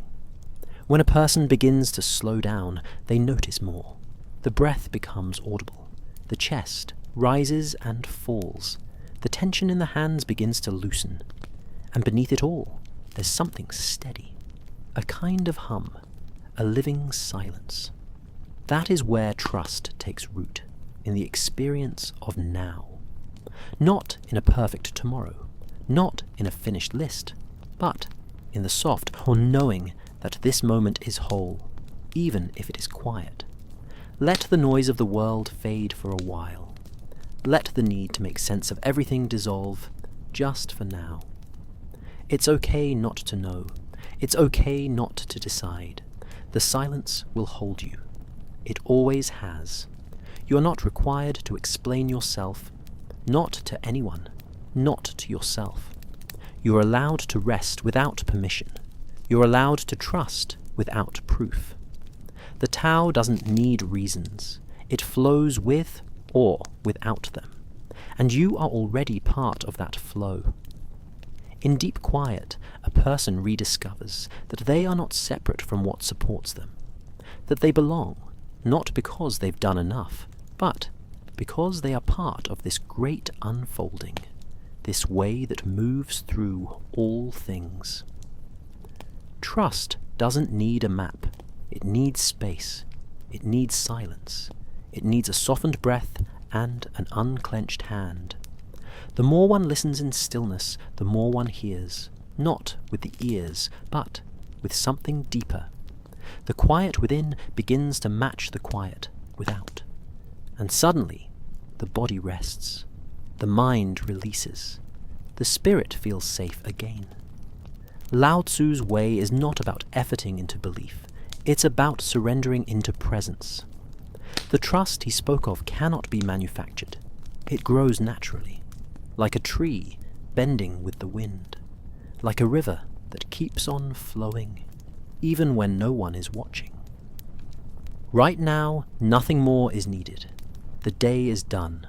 The mind can loosen its grip. The body can settle into stillness. The thoughts can pass like clouds. And in the calm underneath, there is trust, quiet and unwavering. This is where rest begins.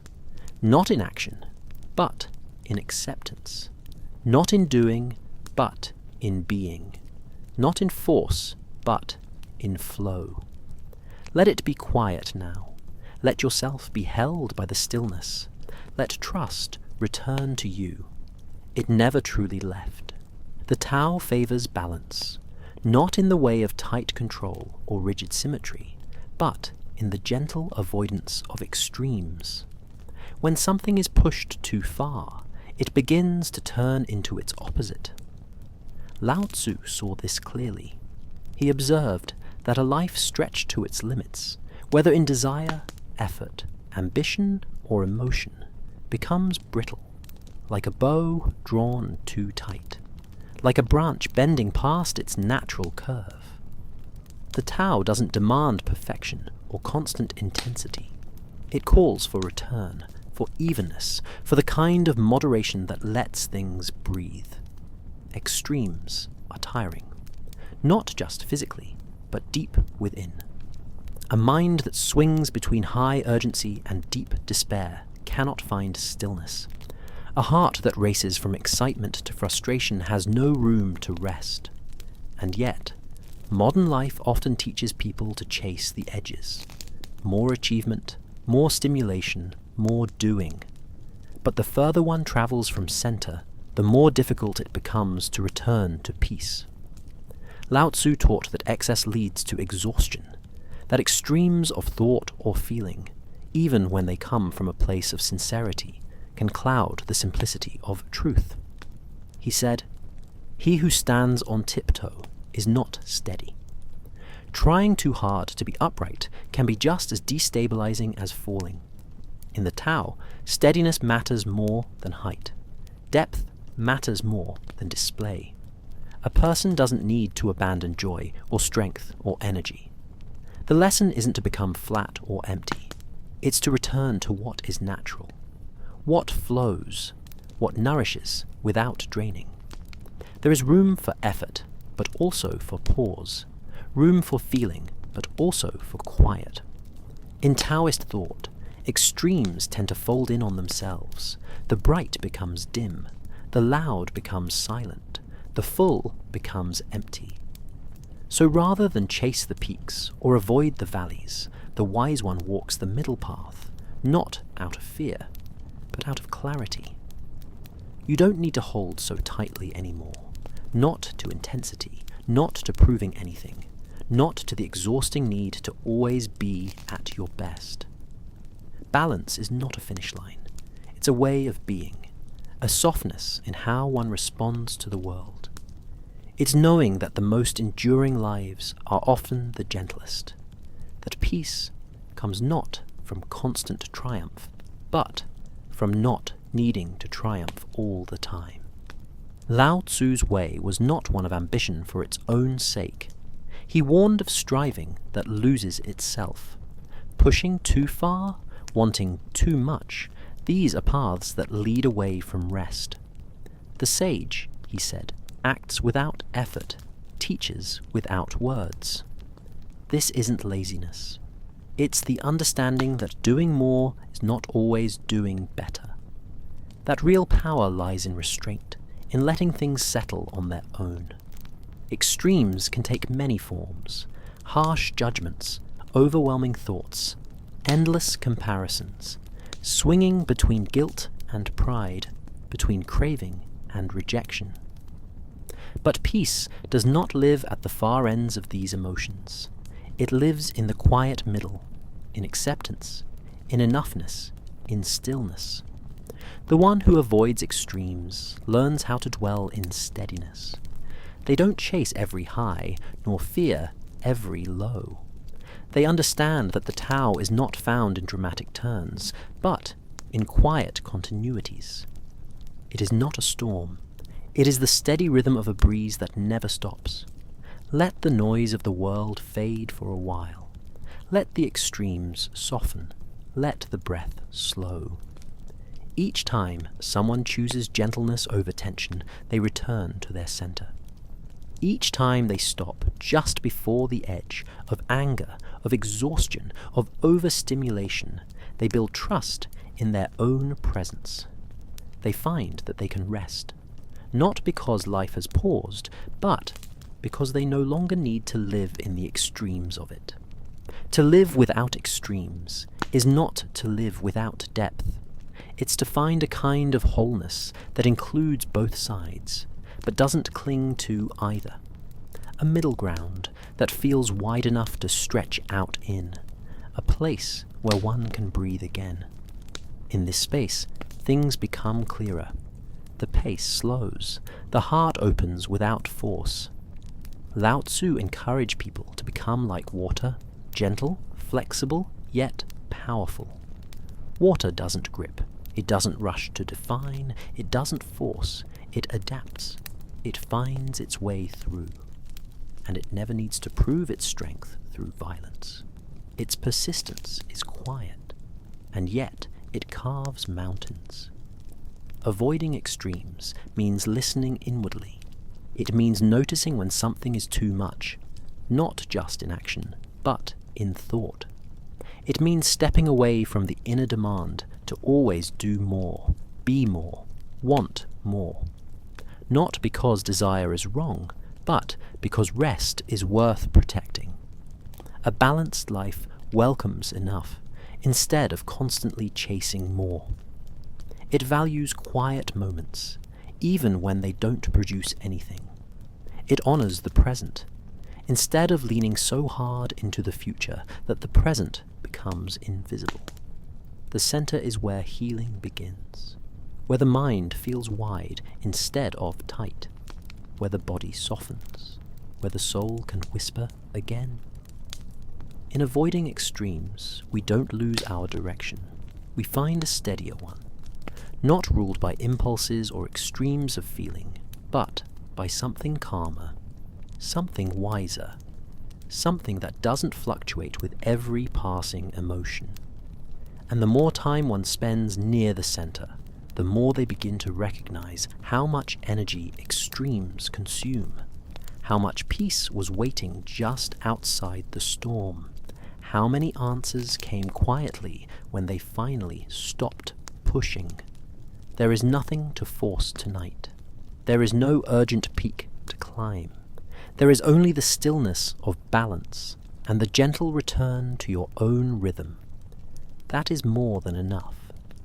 Lao Tzu saw something many overlook, that too much cleverness often leads away from peace, not toward it. In a world where intelligence is praised and analysis is constant, it's easy to think that more thought, more strategy, more planning will solve everything. But cleverness, the kind that tries to outthink life, can tie the mind into knots. When we try to solve what doesn't need solving, or think our way out of simple truths, we step out of harmony with the way things are. The Tao doesn't resist or overanalyze. It flows. It allows. It doesn't break life down into parts and diagrams. It sees the whole. Lao Tzu wrote, "Give up learning and put an end to your troubles." He wasn't telling people to abandon understanding. He was showing that the kind of knowledge that causes worry, restlessness, or endless comparison is not wisdom. It's cleverness chasing its own tail. Cleverness often adds layers. It looks for angles. It seeks control. But peace comes from simplicity. It comes from stepping out of the maze of mental tricks and letting the breath settle.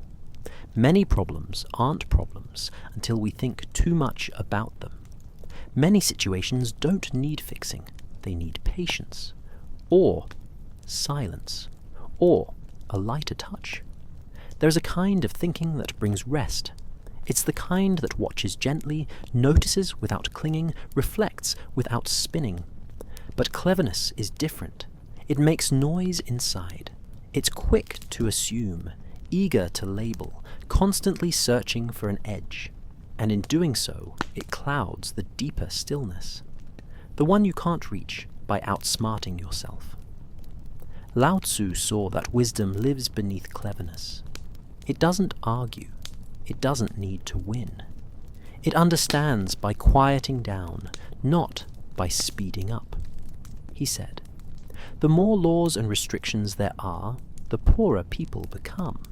The more clever the plan, the stranger the outcome." Meaning, when we try to control too much, to impose too many systems, even on our own lives, things become unnatural, complicated, heavy. Let the noise of the world fade for a while. You don't have to figure everything out tonight. Cleverness often pretends to be useful even when it's only making things harder. It's the extra layer of worry on top of a simple moment. The overthinking that turns rest into a puzzle. The second guessing that keeps peace just out of reach. And when the mind is tired, cleverness doesn't help. It adds friction where calm could have arrived on its own. Sometimes the answer is to stop thinking so hard. Not to give up, but to trust that the moment doesn't need your full analysis, that the present doesn't require your critique, that silence might offer more than your sharpest insight. Lao Tzu lived in a time of chaos, when rulers chased control and scholars prized complexity. But he turned inward and found a different way, one that honored simplicity. He didn't deny intelligence. He saw its limits. He saw how too much cleverness leads people away from their center, toward confusion, how it builds towers of thought that fall apart when touched. He didn't teach formulas. He taught return. Return to the simple. Return to the clear. Return to what you already know deep down, before the clever thoughts covered it over. You don't need to hold so tightly anymore. You don't need to solve tonight's silence, or sharpen every thought into something useful. You are allowed to be here without figuring anything out. Cleverness is often loud. Wisdom is quiet. Cleverness rushes. Wisdom waits. Cleverness builds arguments. Wisdom listens. One exhausts, the other restores. When the mind is full of cleverness, rest becomes distant. But when it lets go, even a little, the body follows. Shoulders drop. Breathing slows. Time widens. Cleverness wants answers. But Lao Tzu pointed toward trust. Trust that life doesn't need to be decoded in every moment. Trust that the Tao is already doing its work, moving, shaping, flowing, even when we don't interfere, especially when we don't interfere. The one who seeks cleverness above all else ends up tangled in themselves. They turn every turn into a strategy, every pause into a plan. But the one who values stillness knows when to stop, when to rest, when to leave things alone. There is no need to earn peace through intellect. Peace arrives when the need to be clever finally quiets, when the heart no longer argues with the moment, when we no longer chase understanding, but accept the shape of things as they are. Lao Tzu's gentleness wasn't weakness, it was clarity. He knew the cost of complexity. He had seen how even the brightest minds could become lost in their own cleverness, unable to sleep, unable to breathe. And so he offered a different path, not one of puzzles, but of peace.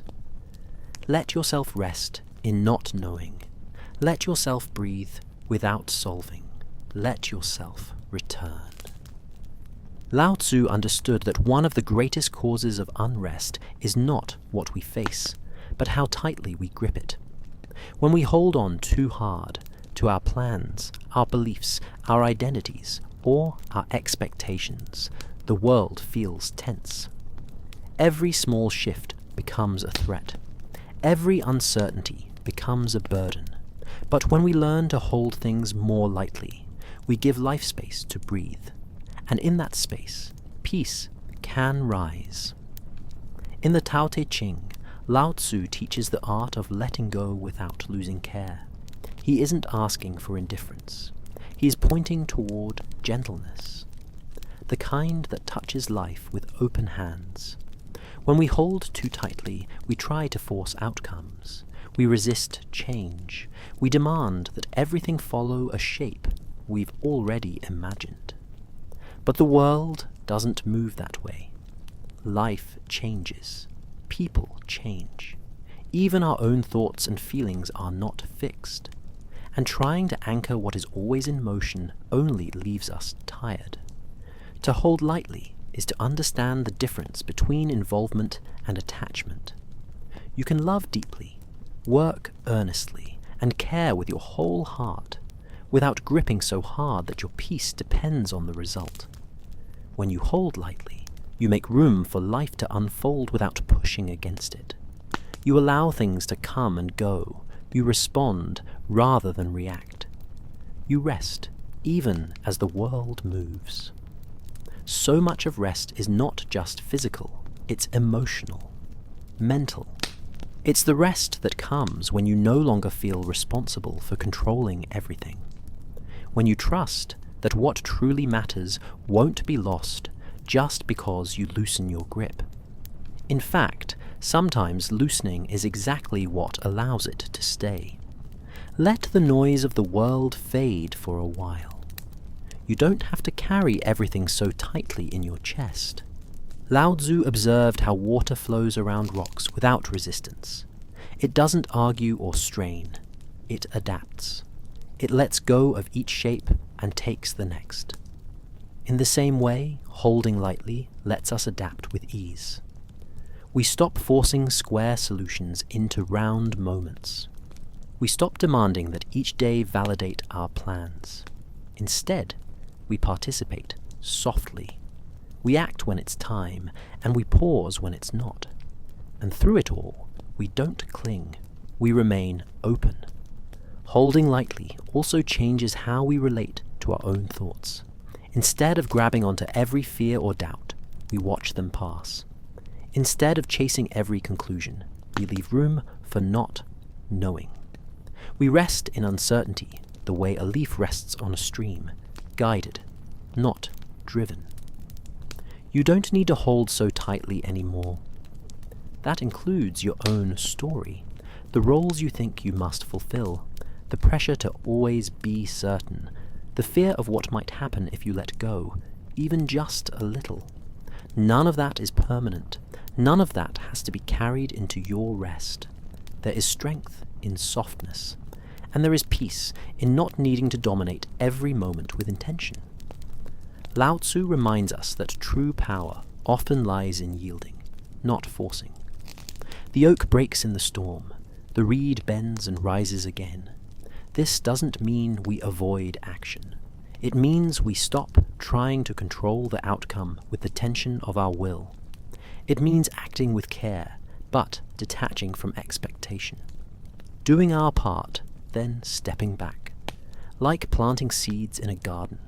We tend them, but we cannot force them to bloom. Holding lightly is what gives them the space to grow.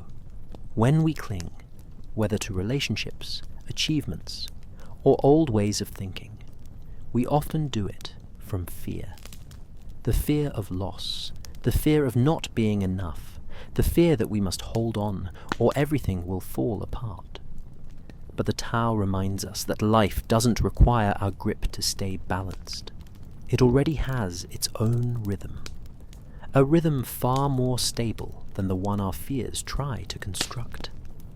At night, when the body lies down but the mind remains clenched, it's usually because something inside is still holding on, a thought that won't let go, a mistake that won't release, a plan we can't seem to stop revising.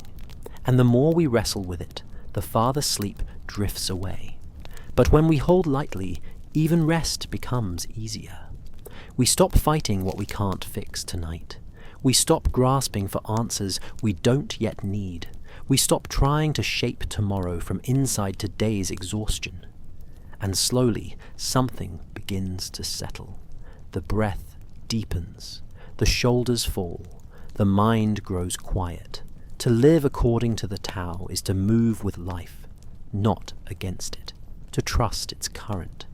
And to understand that security doesn't come from clinging. It comes from flowing. Lao Tzu didn't offer rigid instructions. He offered invitations, gentle reminders that peace isn't something we chase, but something we uncover. And often, it's hiding right behind the tightness we've been carrying, the hand that unclenches, the thought we no longer fight, the expectation we let drift away. Whatever you're holding right now, perhaps a worry or a role or a pressure that's been following you all day, see if you can soften your grip. Just a little. See how it feels to trust that not everything needs to be solved tonight. The things that truly belong in your life will not leave because you rested. And the things that fall away were never yours to hold forever. Hold lightly. Live softly. Rest fully. Simplicity is not about removing everything. It's about removing what is unnecessary. The world teaches that more is better. More achievements, more answers, more explanations. But Lao Tzu looked closer. He saw that in chasing more, we often lose the peace that was already here.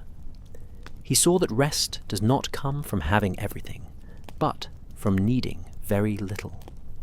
To live simply is not to live without. It is to live without excess, to allow only what supports the soul and to gently let go of the rest. A simple life makes room for stillness.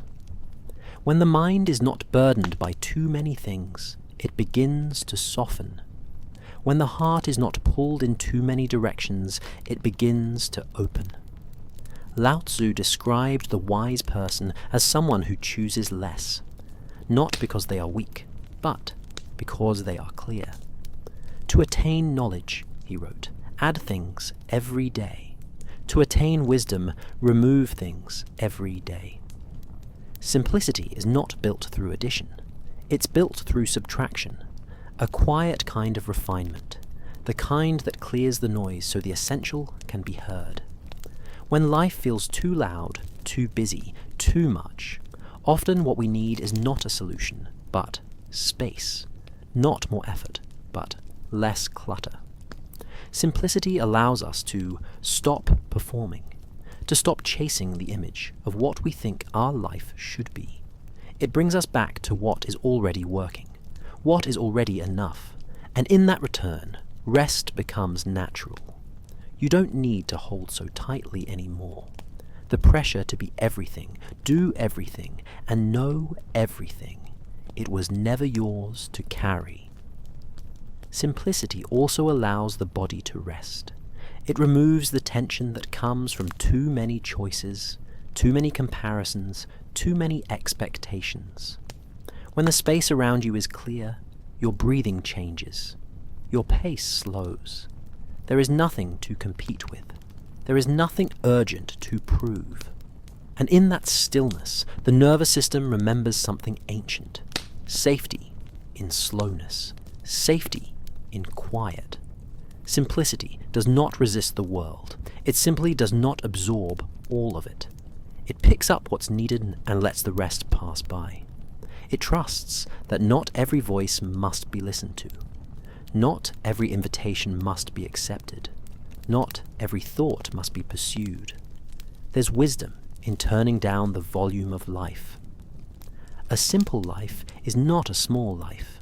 It's a focused one. It's not built on sacrifice, but on freedom. The freedom to say no. The freedom to live inwardly instead of always reaching outward. It's a life that knows the difference between what glitters and what nourishes. And when simplicity reaches the mind, it becomes a balm. Thoughts no longer collide or compete. Worries are not multiplied by what-ifs. The mind grows steady, clear. And from that clarity, sleep begins to feel like something deserved. Not something to chase, but something that returns naturally when there's nothing left in the way. Let the noise of the world fade for a while. You are allowed to be quiet. You are allowed to be simple. You are allowed to stop. Many of the habits that exhaust us are not necessary. They were inherited or imitated, absorbed without question. Lao Tzu reminds us that the way does not need to be complicated to be real. In fact, the more complicated something becomes, the farther it often drifts from truth. He offered this reminder gently, that clarity and peace are found in doing less, owning less, needing less, not out of lack, but out of fullness. The kind of fullness that no longer needs to be proven. Think of how light the body feels when it sets down a heavy pack. That moment of relief. That breath that finally reaches the bottom of the lungs. That's what simplicity does to the soul.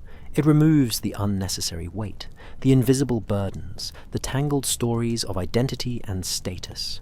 It lets us just be. And it isn't something we have to figure out tonight. Simplicity begins small.